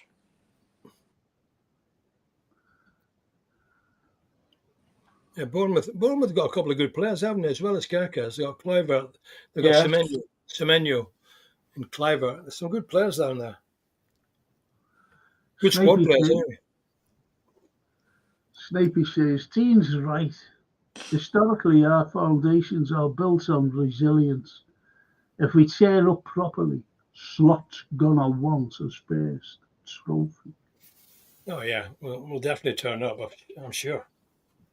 Cup final. Dear me. I think it'd be nice, wouldn't it, for to have another trophy alongside the Premier League for the bus tour as well. You know what I mean? No, that's the point. That's the old top and bottom of it. Yeah. And if we can do this in Slot's first season, a cup double. Think about it. A cup double in his first season. I think you're going to see. I think you're going to see a totally different Liverpool next season, different style and everything. I think when Slot gets what the players that he wants, that he identified to play in his system, I think we could be a major force for the next few years. Thing is, though, I don't know whether you're aware of this, but he's been brought in as coach alone, and not a coach that can pick and choose players. He is going to have a say, though. He has said he must have a say. He must have a say. He's a football man. These guys are not football men. Yeah. So he needs to have a say. They might choose who they want him to talk to, but he needs to decide, surely. Imagine Shankly not having a say in the players, Frank. Exactly. That's why Shank threatened to resign, didn't he? And exactly, because he wanted to take that away from him. The board used to pick. Come on, hang on a minute. There's a big difference between the Shanks and this fella. No, we're not comparing. We're not comparing as managers, Frank. No, I know that. About how the board used to pick the team, and Shankly wouldn't have any of it. And he said, "Look, if you're doing that, then I'm not coming. Count me out." Yeah. Because we wanted them at first, didn't we? I think a few years before. And he said, no. He said, I want to pick the players. And they said, oh, do you? Ta-da. And then we got him back, didn't we? A few years later. And he said the same thing. And the Saint. Well, we've had great managers, as you know, from the Shanks onwards. And picking great players. You mentioned, about before, about, a certain player, and someone says, well, just watch him.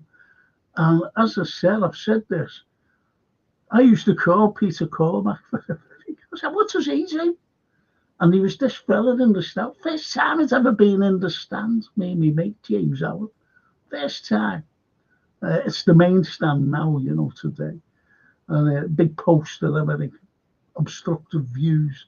But anyway, me and him were going on, what does he say? Hopeless. And this our fella, who was our age then, said, he's our age then, if you know what I mean, said, just watch him.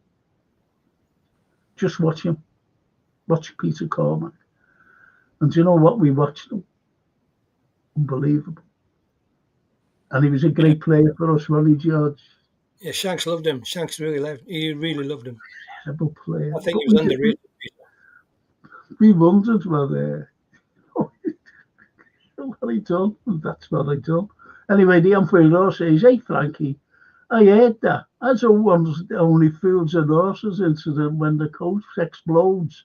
Oh, the driver gets pissed. Paul always says, I have seen a lot of Pedro, and he's more of a link player than a goal scorer. There you go. Yeah, most of his goals It's are like what Mo's doing then, isn't it? Today? I think he's got a bit of Firmino about him. Oh, well, there you go. Anyone like him. In terms, what I mean by that, Frank, is that, you know, he, like as he says, he likes to pick up the ball and like the, you know, that number 9, number 10 role, and he's more like of a provider than a goal scorer. But he does obviously chip in with a few goals himself. Like, good penalties is always handy. Like if you go to penalties against PSG. Yeah, it would be then. Do you remember a couple of seasons ago? And I wanted this player at Liverpool, Ruben Neves from Wolves. Yeah. I thought he was a great player, and we could have had him. Yeah. And this is the point, you know. We don't. Forget it anyway. Anyway, I'm waiting to see if I get promotion from the doldrums of the Fantasy League next season. It seems surreptitious nepotism is having a spurious influence. See, don't forget, these are things, you know, these are not reading glasses. Because my reading glasses, I look like a Japanese who's just been told the war is over. You know? Like on proceedings this time around, Mr. C. Yes. There we go. The unfair Frankie, breaking news. Richard Hughes has copied Virgil's DNA for the summer window. Richard is quoted as saying, I've created a Verge replica behind the Tyrone Mings. But yeah, I think that Tyrone Mings is not a bad centre half, actually. What do you think?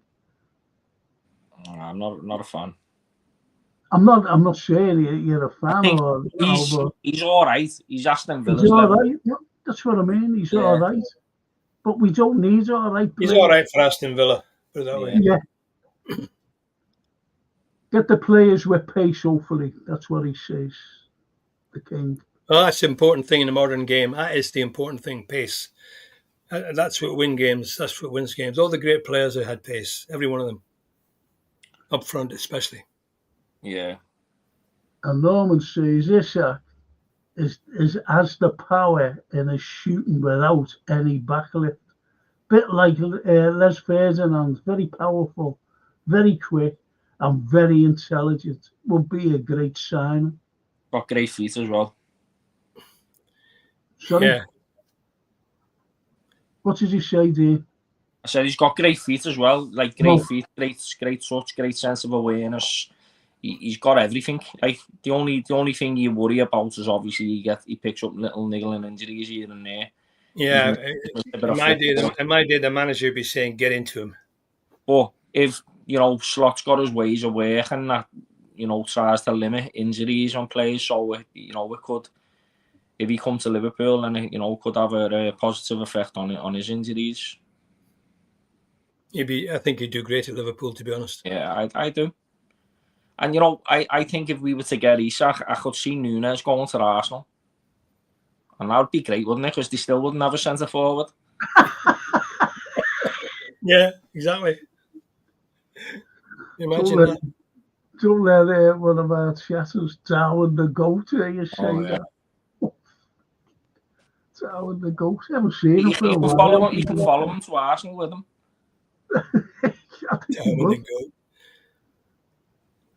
Yeah, look at that, Barry Eldridge. Snapey, there you go again with your big words. Like time and next.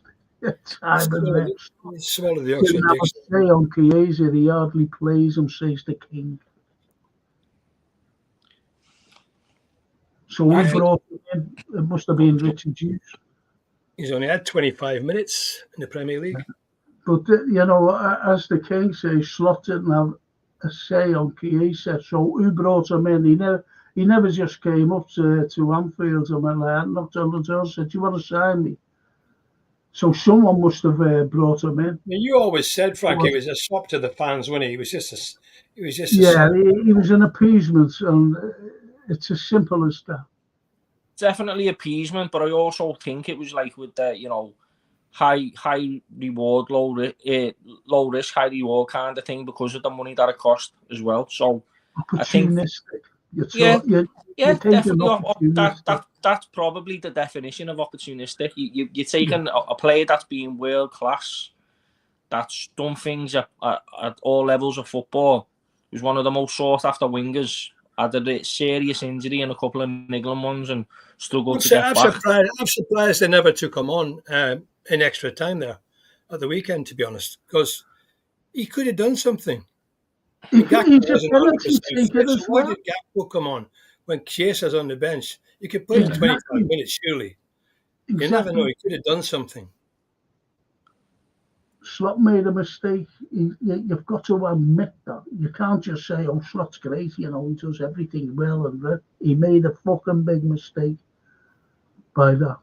Yeah, no, he did. He did make a mistake there, but at the end of the day, I still think that the club think that Chiesa can do something, and I think next season, I think they might just give him pre-season, see what he can do, see what his fitness levels are like, and if he doesn't do it by January next year, I think he'll go.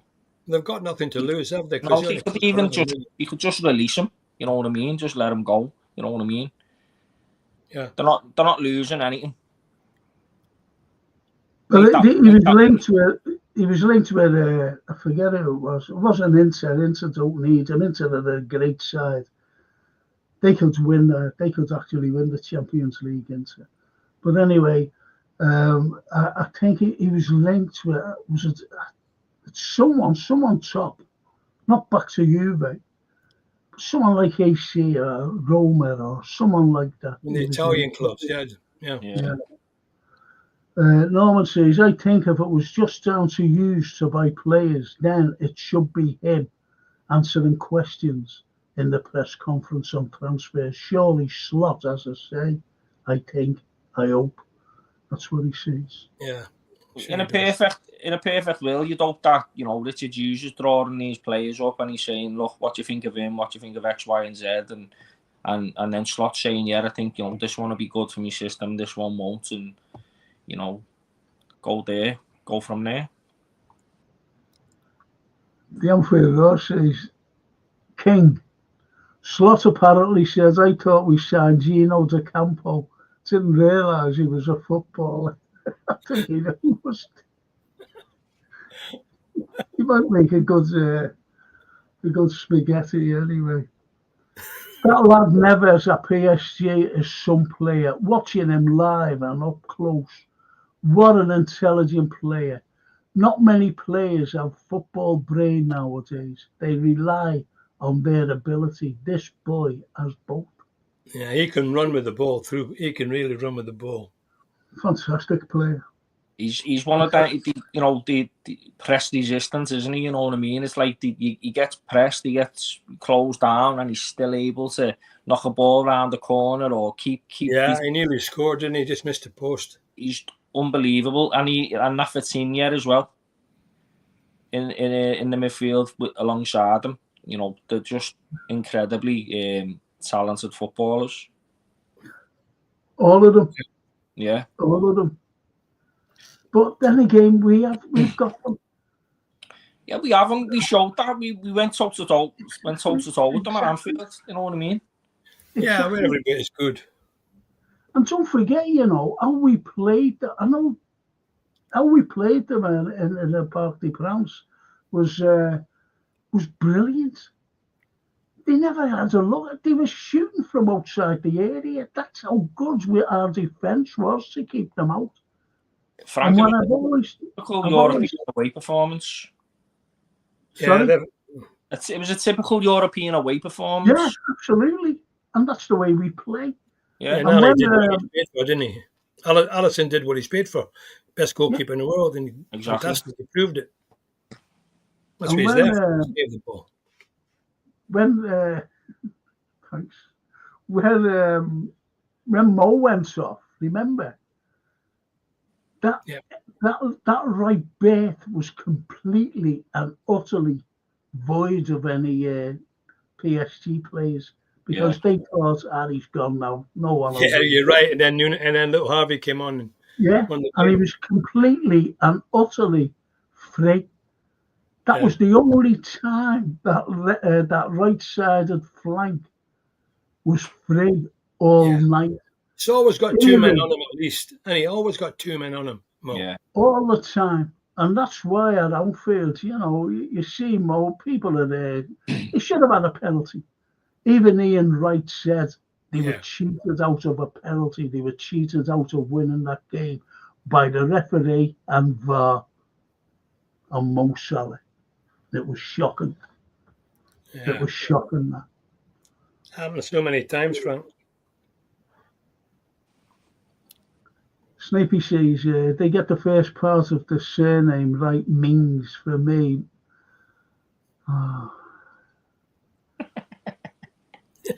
Anfield, Gino could have had some spice to our midfield, but not sure he could cook up a storm in the final third, says Paul Owie. That's a cracker.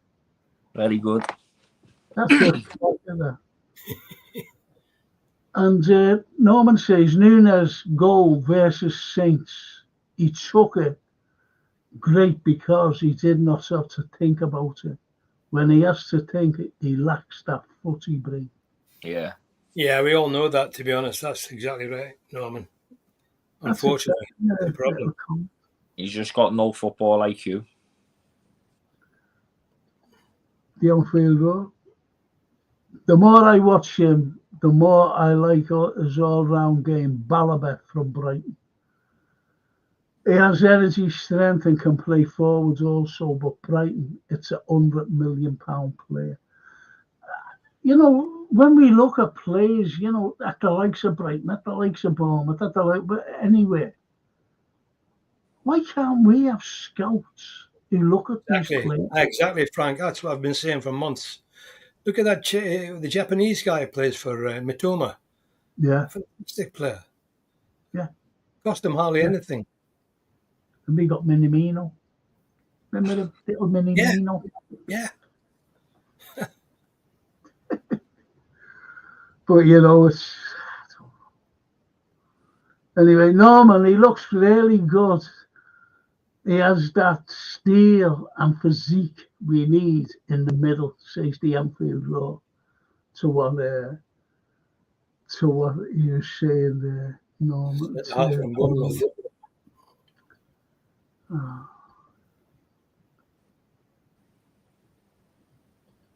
Yeah. Norman, yes, Steve, on transfers, I'd like to think that is what happens. Frankie George Dino, have you noticed how much McAllister is emptying the bank now in our midfield? I do feel he has been great, but I think he is doing his best work breaking up play. What do you think of that, Dino? Oh yeah, he has. In the last couple of games, like McAllister's been fatigued. Outstanding. Yeah, he's been outstanding. But I mean, he's run himself into the ground in the last few games. Like, so, I don't know whether that's just in terms of his drive to win the ball back, or whether he's starting to suffer. But it is a bit of concern. But he was great. I mean, I still think he should have shot the other night when he passed. When I know hindsight's wonderful and all, but if he'd have put his foot through that, he scores. Yeah, I love McAllister. He's probably my favourite player. If I'm honest. We can always say, as you said, hindsight's a wonderful thing, but it's at that split second. George has played for professional football, and it's that split second, George, isn't it? What to do, whether to pass, whether to hit it, or what, George? Yeah, what Dino says is right. He should have shot there. He should have shot rather than square it. Edge of the 6-yard box on his left foot across the goalkeeper. I think he'd have been better doing that, I always think we just take too many touches around the box. Yeah. I mean, Szoboszlai is good when he gets in the shooting position. He's stuck a few away. We need to do it more often, and I think that's how you get goals. You hit the ball. Once you get a shooting position, pull the trigger. What's the worst that can happen? It goes over the bar, At least you're going to have a chance. Test the goalkeeper, definitely. I think you've got to test the goalkeeper, haven't you, really? That's what it's all for. Like you said, Diaz takes too many touches. But the Anfield Road says he wants McAllister further up the pitch. He's clever enough to play further up the pitch, and the thing with McAllister is that when he gets on the ball, he makes things happen. Whether he wins the ball back or he's probing forward like he done for his goal against Newcastle. He brings so much to us. The only issue McAllister got is he's one-paced. He's very one-paced, you know what I mean? Yeah. Just imagine if he had pace. But he makes the ball do the work, doesn't he? I mean, he's great. McAllister's pace is in his brain. Yeah, he's brilliant. But he just can't. When they're on the attack, you see him, and he's And that's good vision. You see why he's a World Cup winner. Yeah. Great footballer. There's no getting away from that. Like one of my favourite players. Yeah, one of mine. The IBR says, would you agree with this? And it's going back to our lads. Most of PSG starting 11 walk into our side. Only Alisson, Konate, Virgil and Mo get into theirs. Yeah, well, that's and no McAllister there. No, I don't agree 100% with that, to be honest. They're not that far ahead of us. There was nothing in the games. Not as if they're coming tore us apart at Anfield. Probably 50-50. You probably get about 6 of ours, 5 of theirs. That's me being biased.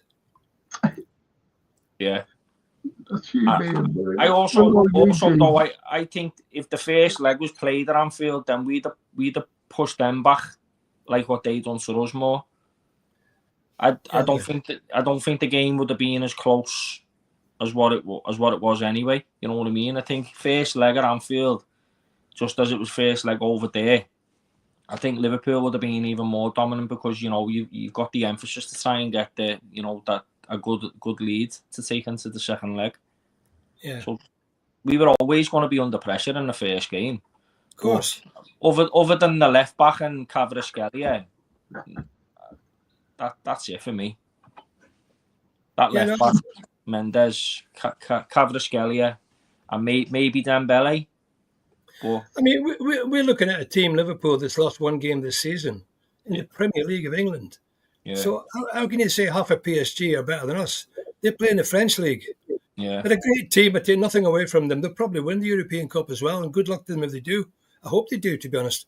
But, I don't want to do our club down. Well, a lot of commentators, like I said at the weekend, it was all PSG this, PSG that. We went head-to-head with them. It was a very even game. It was a great game.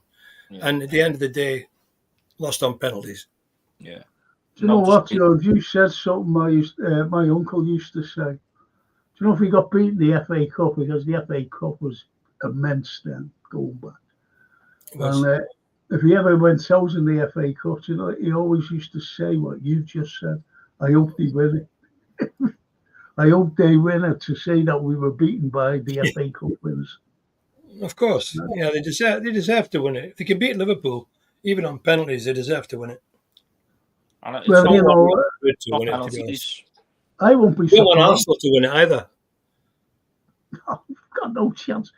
I'm supporting Inter. No, I'm supporting Inter. No, they're still in it, aren't they? Yeah. Yeah, great team, Inter. Under their Zigot. Bayern Munich will take some stopping because it's at their home stadium, isn't it? Yeah. Final. Yeah. They beat Leverkusen. Norman says, remember they scored 1 goal versus us over 2 games. A Yeah. goal that was a bit unlucky on our part. Yes, Ali did well in Paris, but they were long range. They didn't really cut us open. We are that's a great comment. Good man, Norman. 100% with you there, pal. Spot on, Spot Norman. on that, isn't it? That's spot on that. The Anfield Road to the RBR, that's what 740 million gets you. We've spent 0. And the answer, Norman says, and I think Slot thinks we can get much better. Definitely. Okay, we're away from all this. Like, we're going to win the league. We are. We're going to win. Well, I still And we've can't got commit to saying it. Well, I still can't commit to saying it. no, I try and avoid saying it, but yeah, Frank's right. If we lose it now, we're going to win. major shock. Yeah, no, I understand that. And If we lose, I'm never watching football again. We'll never get over it if we don't win this. until next season. I'm talking about next season. This is what I'm going to say. Okay. Now, Slot has come out only last week, or this week. Yeah, this week. And says he likes a small squad. He likes to concentrate on that small squad. Do you think we should have a bigger squad than what Slot was saying? I'd say, of course, Frank. Of course we do.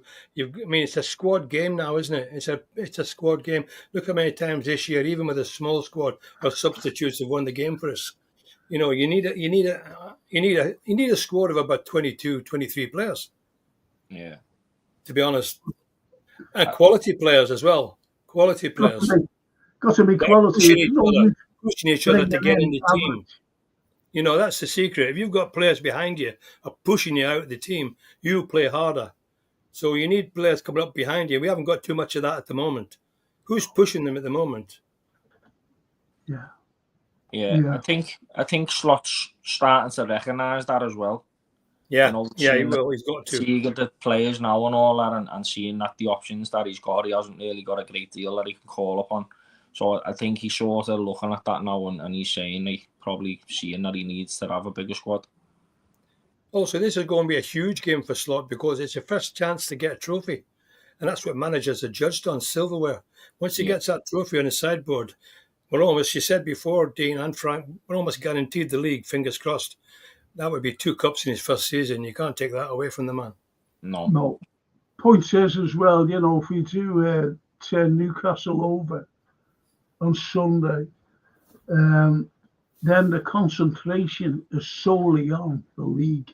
Yeah, absolutely. So no matter what happens on Sunday, the concentration is on the league.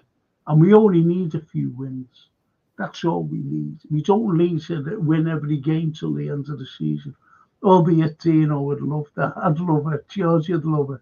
But, we only need a few wins to secure our 20th. Every win's a dagger in the heart of Arsenal. Oh. I just want it done. I just want it done. Yeah. Just imagine coming out. There's Francine and my grandson Ben. Now, there's a ticket there, right? She's got a ticket for the Derby game. And he's got a ticket for the Arsenal game. And she was saying to him tonight, this is while I was eating my tea. She said, I'll swap you. Because you haven't had it, you haven't seen a Derby yet. This is to Ben, my grandson. Yeah. And he said, no, I want to see the Arsenal team come out and applauding us. That's what I want to see. She said, so do I. And he said, I'll tell you what, Mum. She said, what? He said, can I have them both? Good lad. What more can you say, so it's just a matter of... That's what's happened to me this weekend. I just have to give him a ticket to the grandson. I couldn't bear for his dad and his brother to go and not him go. So I said, Yeah. no, you have my ticket. I'll watch it on telly. What Less did they distance to travel home. I could get drunk in the living room. Me If and we you win. both. Me and you both, George. And you know, there's the likes of the Anfield Road going down there. Dino's going down with his lads. And it's going to be a great day. It's going Yeah. to be a great day. You know that, Dean. You know that, George, what I've said about our away fans. I know a lot of them. And they're such devotees. These lads, I know you can't go, Dino, you know, these go all over Europe. These are, they're unbelievable lads, you know what I mean? And do you know, when I watch inside Anfield, you know, when we're away, you know, especially when we're away, and you see the old ladies, sorry to say old ladies, but you see them. Yeah. They've been going for years, and they're going. Scarves and badges and all sorts. Oh, it's fantastic. They're what you call proper fans. Proper.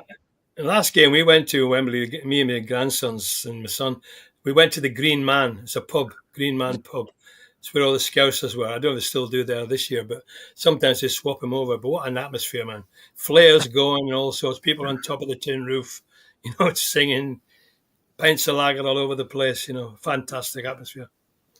It is, you know, like you're going by the Arkles, aren't you? You're getting picked up by the Arkles.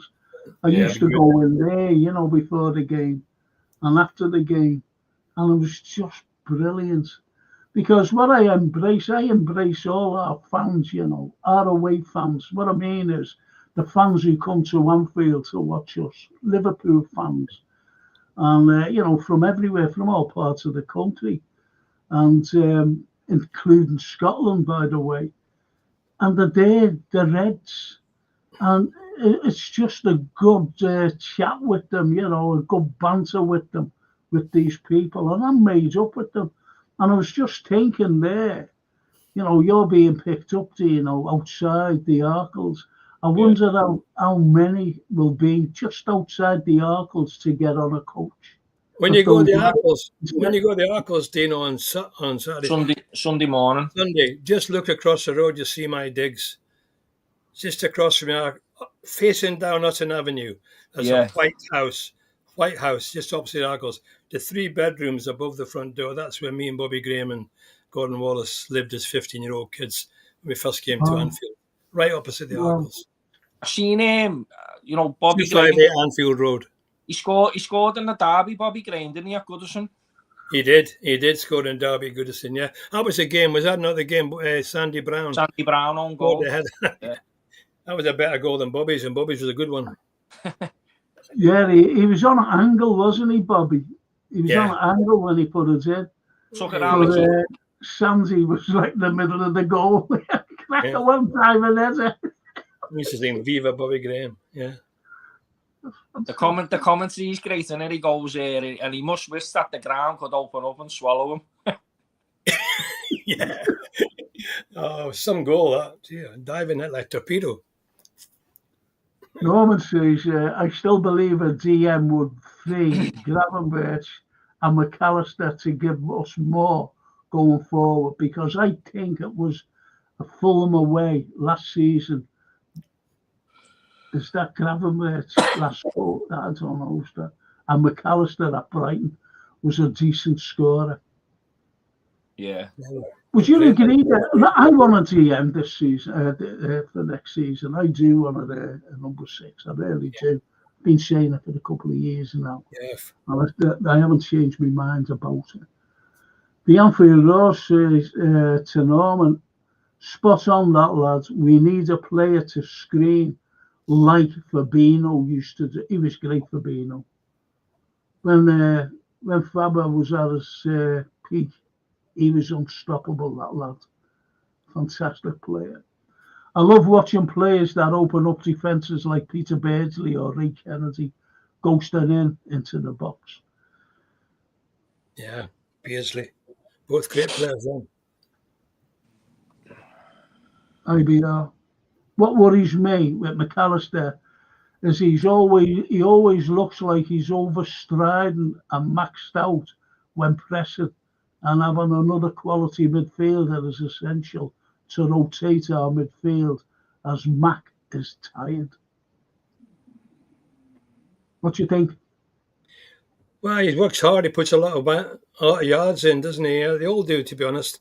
And it's a tough ask, but he should be fit enough to complete the game with the skill he's got and the vision he's got, and he just used the ball well. To be honest, I just love him. As you said, George, you hit the nail on the head. The ball just a talking for him. The ball just a talking. Shanks used to always say that the ball doesn't get tired, son. Yeah. Let the ball do the work. Yeah. Frankie George Dino, do you feel we are trying to score the perfect goal in football these days, as it's like carbon copies of Arsene Wenger? Arsenal pass, when all we want is to shoot. I agree, Anfield. It's just what I said before, yes. That's why have you noticed the way, they shout, shoot? Yes. When they're outside the 18-yard box, you always get this shoot from the crowd, because they get frustrated. Well, we all get frustrated, because why didn't we ever go? Why didn't he hit it? Yeah. That's it. And who does that most? Trent. Trent hits the most from outside the box. He has a go, doesn't he? Yeah, he does.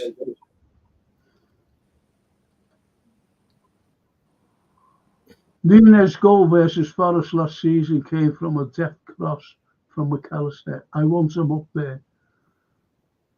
Yeah. Push him forward. Yeah. Moment, Trent would walk into any side on his day. And he would. They're talking about he might not play again this season, Is that? So that's the last we've seen. Maybe not, but I heard that today. He's got a problem with his knee as well as his ankle. So that's the last we've seen if he goes via Trent in a red shirt, which is... I hope not. I doubt that it'd make him more determined to sign a new contract, just so that it's not his last memory of playing for Liverpool. So unfortunate that getting injured. So it was innocuous, wasn't it? He didn't need to get injured. It fell over off the pitch. Nico Williams would be a good signing, says the King. Dino. I've nearly seen much of him, to be fair. It's tricky. I saw him in the Euros last year. He looked good, but I mean, I don't hear much about him this season. Yeah. I don't really watch a lot of foreign football, to be honest, unless it's Champions League or anything like that. I don't really. I tend to watch the highlights. You get the highlights in some of the big games.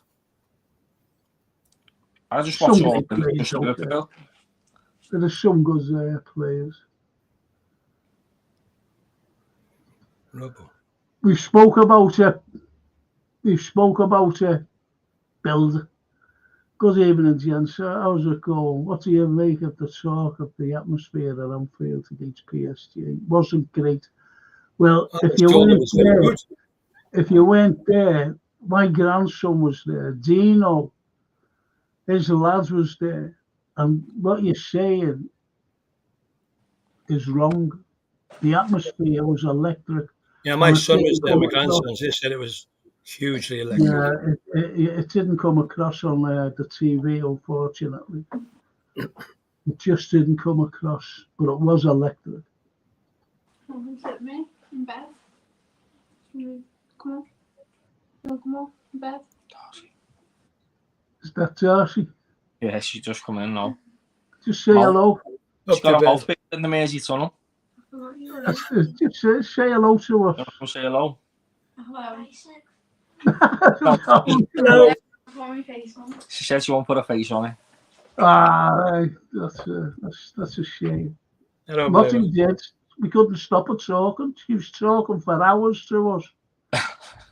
He's picking the team and everything for Sunday. This is the unfair road to IBR. I laughed this morning. The article came up on my phone. It said Liverpool sends scouts to watch Hato. I was like, you what?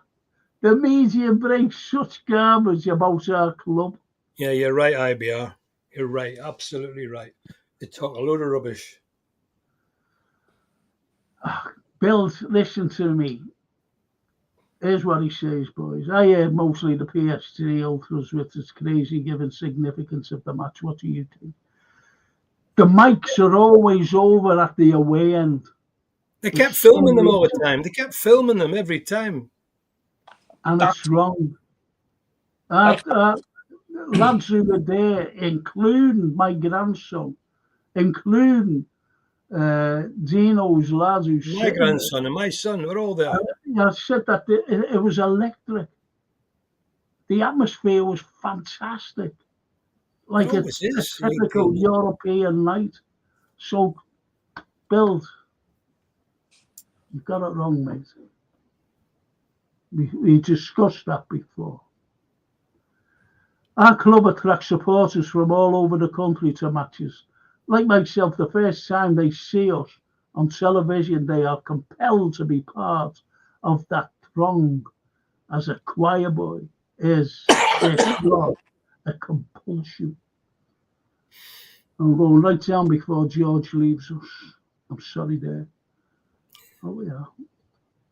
There's the football flashback.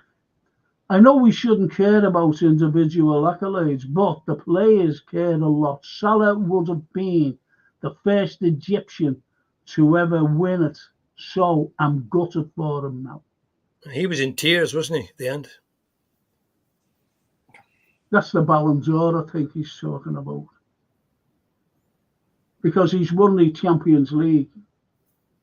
He has won it with us, don't forget. Scored the first goal. And just to remind people. And Spurs. Yep. Whoever wins the fantasy there has got that. That's a proper signature. It's not a stamp or anything. It's a proper signature. The unfortunate thing I haven't got is that I've lost it somewhere where you see him signing it. It's gone. You can see the signature though. Brilliant. Oh yeah, the signature's there, and that's the prize for the fantasy football, which I'm giving away. Priceless, that man. That's what Francis says. But I couldn't even get it. I bought a frame for it because I want it framed for whoever wins it. I will get one because the frames I got, unfortunately, they're not deep enough. They've got to be deep, because this is actually thick. It's a thick thing. You've seen that. Yeah. It's thick. So I've got to have a deep frame for it. Yeah, that's a fantastic item. It's almost as good as my reference of Shagley, that. There you go. That's priceless. No, it's fantastic. Reference. And just imagine that'll be passed down to your grandkids. Absolutely. Norman says, sorry, you never walk alone, family, but the ground was not quiet. In fact, when PSG were putting us under pressure, we got even louder to G up our players. And he was there. Norman was there. I heard that on telly as well, to be honest. They always put the mics, those fairy things up by, or furry, I should have said, furry things up by the away fans for some reason. Yeah.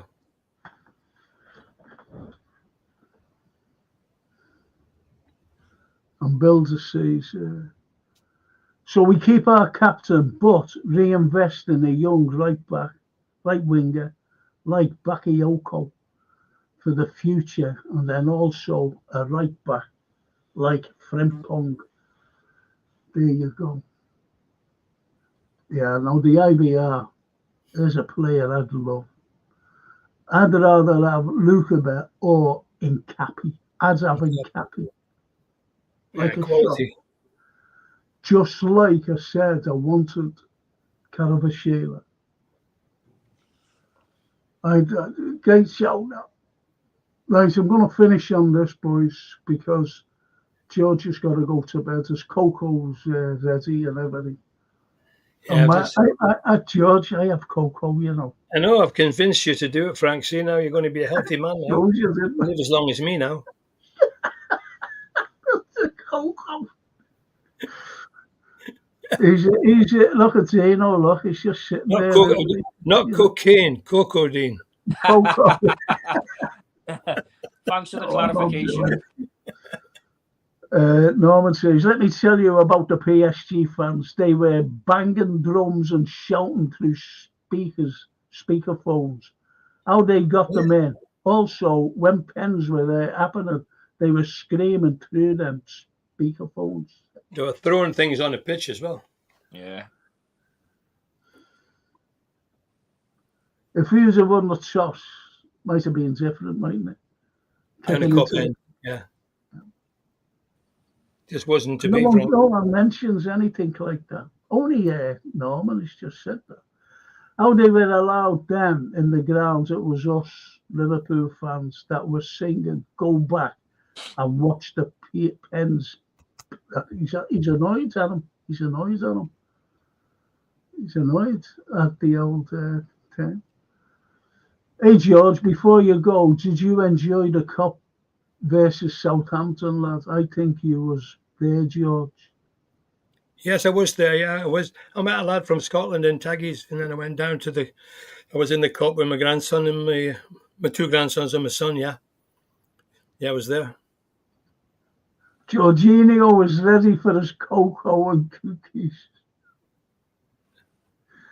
Says the IVR Stella. George. I've not gone yet. I'm still here, Frank. Can you hear me? Yeah.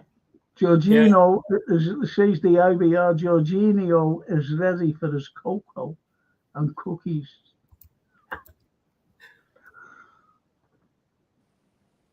He's gone. Has he gone? He's gone. Liverpool's Yabby says, my mate pays £1,000 for the ticket to the final on Sunday. Disgusting. Isn't that shocking? Disgusting. Yeah, absolutely disgusting.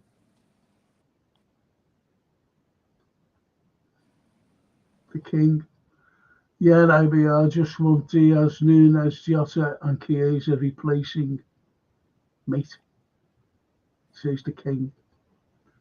Stewards would not allow my wife in the ground with her medication, yet PSG fans were allowed them speakerphones and drums. Yeah. It's just nuts, isn't it? All his life savings, which is crazy, but it was always his dream to see the Reds in the final. Isn't that lovely? It's George back. I just left to get my cocoa, Frank. I've got it now, so I can stay for another 10 minutes.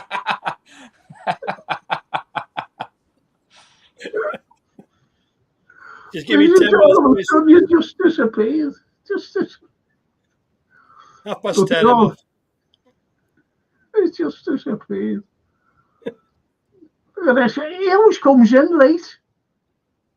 Colin Blatter, even if Frank can guess. We're finishing now. Another great show tonight, lads. Fantastic panel. It gets better. It gets no better than our own boot room. Boot room, yeah. Boot room boys. And the Anfield says, hit the likes for Frankie, please. Thank you so much. I don't like asking that, like hit the like and all that, and I should do, really. It doesn't cost nothing, does it? And hit the likes. No, get the algorithm up there. The algorithm. And the Anfield, Snapey, if I wasn't going, I'd gone for a drink with you, lad. That's nice. And so was Dino as well. He would have gone for a drink as well. No, I'm going. He's on his way. I'm just saying, if you weren't going, most Oh probably yeah, you but would. most of the time I'm going. Yeah. Because you Anfield do South. your events, you They'll do do in the the summer game. though, you know, to toast the Premier League. Yeah. Listen, you send me messages, don't you? And I don't get them, you know. Which I don't get them. Messages, because Jason said to me, he said, I think Dino sent you the message. Georgia sent you the message. Yeah, I sent one But yesterday. for some reason, I'm not getting the things. Then they come too late, if you know might what I have mean. knocked, you might have knocked your notification settings or something. He doesn't know what you're talking about. Do you know what I bought today? Well, I bought it tonight, you know, when Francine, you know, that's it. She does all that banking for me. I bought two liver beds, and I'm giving her, you know, I said, yeah, you keep one. And so I'll show you them when I get them, when they come, like. So pay for them tonight. Boomerang Scott always comes back, says the Anfield Roar. Give me the arrow. Paul Owie. It's early, Frank. It's only 22:30, and as Doddy would say, we're just getting started. Oh, yeah. The Anfield Roar. Frank, are you going to predict scores for the Sunday, lad? No. I'm not predicting. But I know you don't like predicting either, Dino. No. So I'll ask George. No, you're not going to get me into that. Not for this one. I'm not predicting tonight. There you go. No predictions. This thing will win. You are talking on the pitch. Yeah. That's it. That's it. We will do our talking. You never walk alone, family. Don't forget, Darwin and Lucio would likely get us the biggest fees to reinvest in the squad in the summer. He's right on that score, though. He's right. That's so me then, you know, about the predictions. That's so me then. What's his prediction? Yeah, what's your prediction? The Snapey says 3-0. 3-0, he says. 3-0 Snapey. I love that. I'll be happy with that. I'll be bouncing if it's 3-0. I'll be bouncing on the bed. What we all know is that Liverpool don't do finals easy. Yeah, it's always nerve-wracking.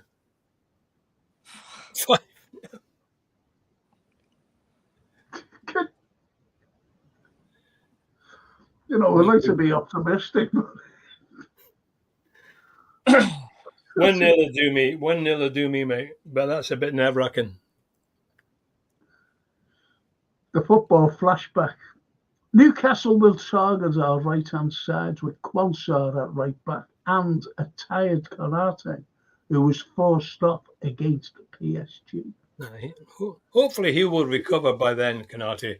They'll get the old wax bath and the massage and get his legs going. He might have had a bit of cramp. Yeah.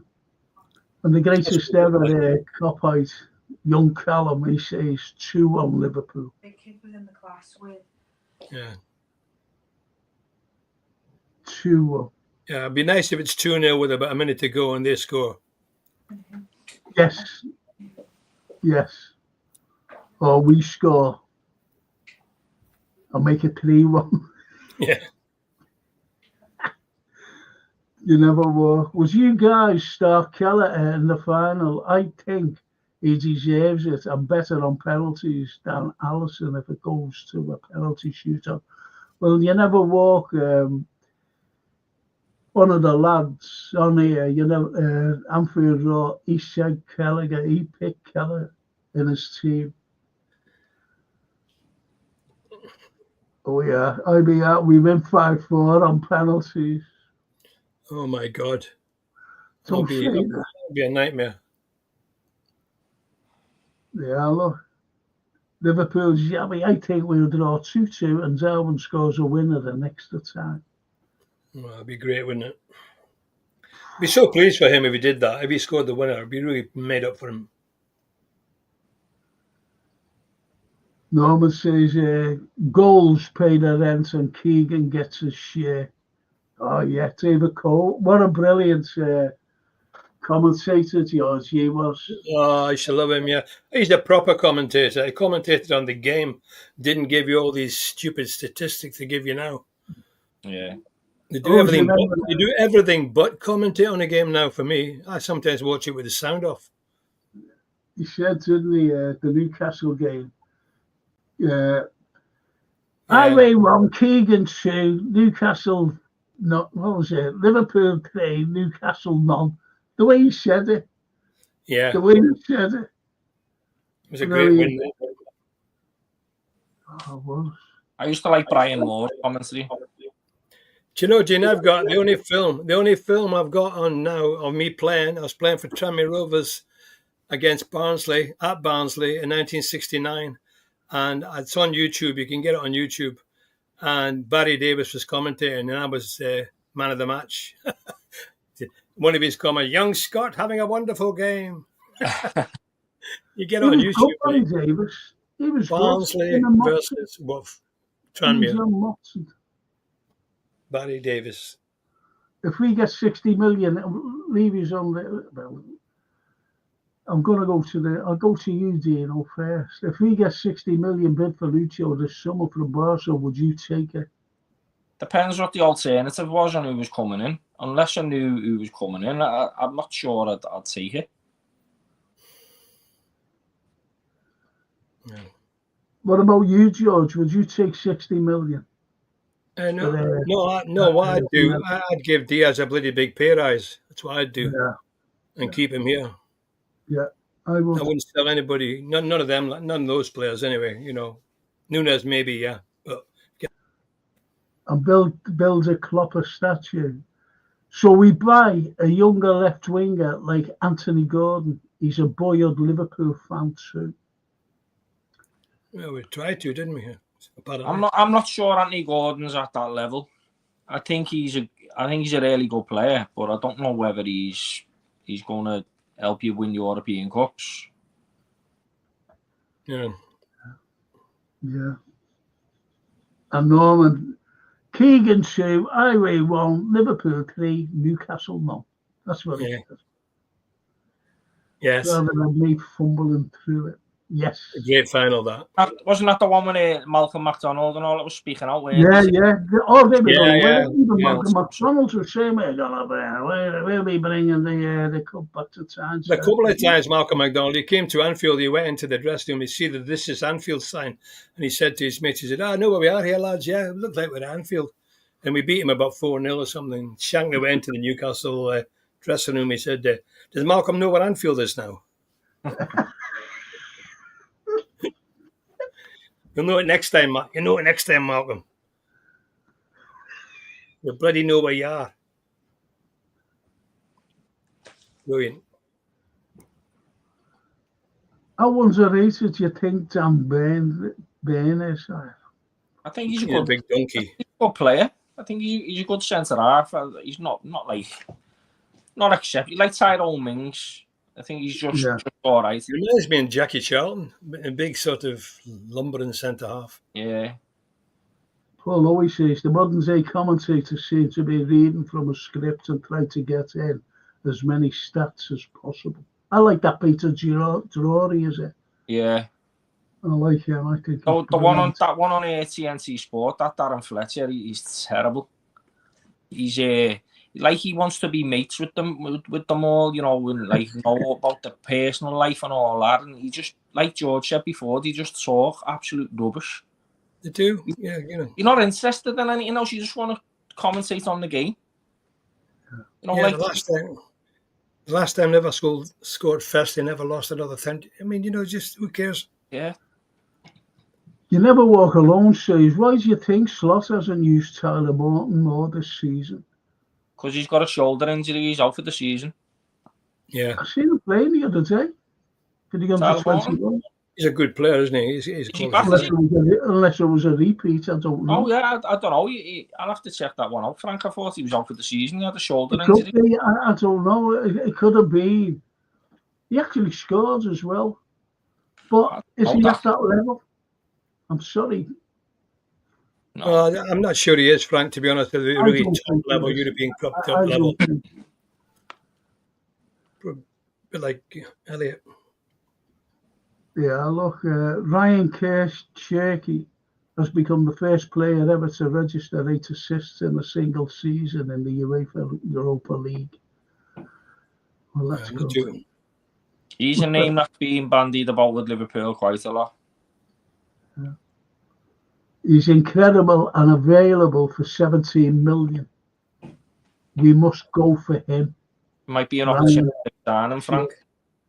I don't know. Who is he? I've seen him on YouTube and stuff like that. He looks like he's got a bit about him, but you know, Who's he play for? Do you know? Yeah, Leon, I think. Leon, yeah. I think so. Yeah. I don't know him. Yeah, look, he says he can play left wing, and is that what's that central midfield? Central attacking midfield. Attacking midfield, yeah. He's versatile. Midfield, yeah. Well, if he's there, he's already versatile. I don't know. I've never seen him. I'm being honest. It's going to be an interesting summer, isn't it? It's going to be an interesting summer. He's a left footer. Is he? Yeah. All the old commentators were excellent, not just football, like Murray Walker. Yeah, Murray Walker. Bill McLaren, he was the rugby fella, wasn't he? The rugby yeah, that's right. Yeah, the little... Brilliant then. And Jimmy. Yeah. Kenneth Wilson on. They all had voices for commentary though. Some of these commentators today, they just sound like young adolescent, men. You know what I mean? They don't seem to have that. They don't seem to entice you and grip you. You know, like the way those commentators did. They always had special men for special sports. I mean, Harry Carpenter was a boxing commentator. Yeah, great commentator, guy with a whispery voice, and you had the darts commentator, 180. They're all characters. Kenneth Wolstenholme as well. He was a good commentator. Yeah, well, yeah. Oh, yeah. World Cup final. He the one that done Chris Lawler in the Merseyside derby when he scored the winner in the last minute, didn't he? When we came back to win 3-2 against Everton at Anfield. Yeah. Kenneth Wolstenholme. Do you ever remember Harry Carpenter interviewing? You always seem to interview him. What's his name? Muhammad Ali. No, the other fella. Henry Cooper. All right, Harry. Thanks, Harry. Oh, what's his name? Big heavyweight bottom British. Frank Bruno. Frank Bruno, thank you. Oh, Bruno, yeah, that's right, yeah. Right. Harry. Harry. Oh, I mean, Harry, I'm going to take him into the Harry. What's your tactics on Saturday? Don't know, mate. No. All right, yeah. That is the best commentary. That's enormous. The guy that used to shout 180, it was brilliant. Yeah. Get his name now. Yeah, look, I think we get some controversy here. Look, I hate women commentators, so do I. I'm sorry to say that. Well. Somebody was telling me the match in Saturday, there was some woman on Amazon Prime, and they're going out. It was her, and there was another woman with a big bag with makeup, doing makeup. Before she went on, they're all doing makeup on the pitch at Anfield. My son said, I couldn't believe it. I was chasing after her, stopped up makeup, eyelashes and all that, It's just shocking. And that was Neil Mellor. Neil Mellor must be the worst co-commentator. John Bradley, I love John Bradley commentating on Liverpool game. I think he's brilliant. No one else.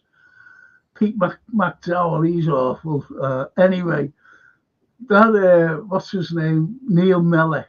He was commentating. And it was when Lucho scored against Man United up there, you know, the 3-0 game. And he went over to him, Neil Mellor, and he went, oh, what a goal! What a goal! And I thought, oh, fuck off with you. What a goal! I can't stand the way, Frank. I can't stand the way that Peter McDowell reads the teams out at Anfield. Like, why can't George Shefton do it? Yeah. Yeah, because George is voice of Anfield, isn't he, George? A lovely man. George Shefton done it for years, and then all of a sudden, they don't allow him to do it. I've got to put this up, lads, for George. And it's this is the bootleg Beatles, by the way. But look at the analogy there. It's fantastic. The beat Leeds. Now that meant, you know, when we beat Leeds in '65 to win our first ever FA Cup, and there are some lads, and it's a dinner as well, and there are lads there, you know, hopefully the likes of Chris Lawler there, because he's having an operation, I believe, on his knee, and if he's fit enough, he'll be down there, and it'll be a great night. It's on the 1st of May, Thursday the 1st, and it's at the Reds pub. It's a new pub. Yeah. £20. It's Frank. I'll tell you a bit about that. You know, it's a great place. It's a wonderful, wonderful venue, and that's going to be rocking. It's going to be packed and ready. The tickets are going out like bombs, you know, at the moment. I'm partly involved in organising this. We've got 6 of the original Shankly boys that played with Bill that are still alive and doing all right. They'll be there. There'll be, Howard Gale's coming, David Fairclough's coming, John Aldridge is coming, because he played in the cup final. But the only guy that will be there who actually played in that 65 final is Chris. Chris and Geraldine, his wife, are coming. And it's their 60th anniversary as well, because they got married the day before we played Inter Milan in the semi-final of the cup, just before the cup final, or just after the cup final. And so it's going to be one hell of a night. They've even got a replica of the FA Cup that you can win on the raffle. And there's going to be music. And the meal is going to be the same meal, virtually, as the players enjoyed in the Grosvenor House when we had the celebration dinner in Park Lane. So anybody living around about the Merseyside area, I would tell you, get your tickets for that, and it's 20 quid a ticket with the meal and all that entertainment. So it's a great night. It will be wonderful. It will be, and it's only 20 quid, you know. It's a shame that the likes of Willie Stevo or Ian Kelly, you know, when Kelly might be there. Kelly might be there. I'm talking to Ian. He might be there, and Willie lives in Staffordshire, so he might struggle. Gordon Milne, we're talking to Gordon. He might get up as well. So there's still a bit of time to go yet. If those lads came, absolutely. Listen, don't miss out on this, boys and girls. Don't miss out on it. It's only 20 quid a ticket. It's a meal, and you'll meet most of the people even on here. Yeah, even on here. You know, so Norman says, I learned more about maths from Jim Bowen on Bullseye than I did in school. This is what you could have won.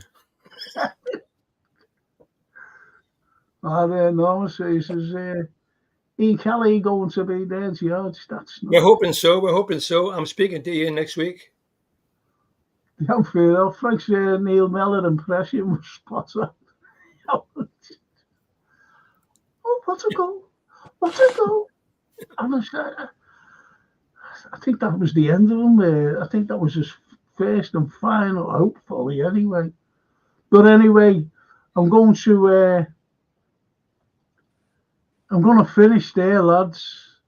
Yeah, I've got to go, Frank, now. Fantastic tonight. I just want to say this, you know, to the rest of the lads on there. I know that the Anfield Road he's got tomorrow, but I'm doing a show tomorrow, and it's at 8 o'clock, and it's about it's my usual, not social issues, but current affairs issues, what's going on in the world, you know, around, and it's absolutely shocking. I've got a lot to say about it. Hope a few of you can join me tomorrow, and it'll be a great discussion as well. Want your comments in about what's going on in the world, and we're at a precipice here. Honestly, we're at a precipice. So if you want to join me tomorrow night, it'll be great. 8 Yeah, o'clock. I feel sorry for the future generations, Frank. They've got a lot to worry about. It's horrible. It We've really is. been lucky in our life. Yeah. It's like we've just been talking to the little Lottie there. And I've been talking to my little granddaughter, and little Darcy shouted hello with, and I've covered on the thing. And this is who I feel sorry for. This is who I feel sorry for. These kids having to grow up into an unknown world, and that's the way it is. Yeah, I know. It does. 100%, mate. The Anfield Roar series. Apparently, Man United are doing a similar night, but you've got to bring your own sandwiches. Oh, yeah, that's a good point, but that's go to the circus tent. Snapey series, night, well. If we win on Sunday, I'll pop in on your after show, Frank, on the coach on the way home and that. Will you? Yeah. Will you? Only if we win, though. Yeah, of course. I know, I understand that, because I had the, that watch along. I had the thing afterwards, the after show, and post match. It killed me actually to do it. Not only that, but I'm confident for Sunday. That's the only thing I'm saying now. So I'll be doing a watch along, and I'll tell your lovely wife, don't have the kids looking. I'll be watch along. I'll put it on the iPad and watch the game. Oh, do you know what? Honestly, I was tell them to watch Bullseye and learn maths. Learn maths and Bullseye. That's what you could have won. But honestly, I was sitting in the front of the car, with Francie. She was bringing me over because he had a meal up on theirs. And Sophie was sitting in the back. And she said, "Grandad, I heard you swear." That wasn't me. It's terrible, But, yeah, it's a good job there's no bleepers. You'd be bleeping all night there, Frank. Bleepers are terrible. What the bleep? Nice, everyone. Great chat and panel and all those memories and laughs. I send you some photos from the game, lad, if you like. See you all. Have a great week. You too, Anfield. And yeah, have a good week. I'll tell you what, I've got to go now, Frank. I just want to say to all the guys going down there and girls, have a great weekend. Bring that trophy back to us. We need it. We need it badly. So come on, let's go and get it tomorrow. And I might come on, Frank, like Dean, if we win. Yeah. If we don't, I'll have my head under the pillow. No, well, they'll be sent out anyway. Yeah. The links, they'll be sent out, and George, okay. And, all right, Frank. You don't want to come on. Yeah, George, take care, mate. Have a great weekend, mate. Have a wonderful time. See you later, Frank. Nice one, mate. See you later, George. Good night. God bless. Good night, George. Good night.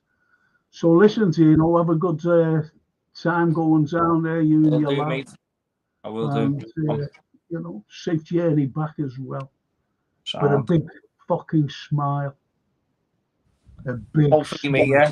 Hopefully you'll call in. Else wasn't there. What they weren't there. Was they there? Were they listening then? No, they've all gone upstairs. So anyway.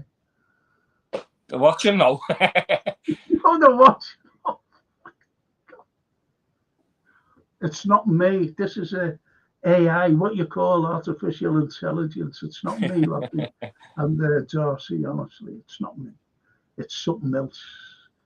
Anyway, Paul always says Dino will be on Sunday after we beat the Toon, and the Anfield Roar will be on the lash. You'll be on and he'll be on the lash.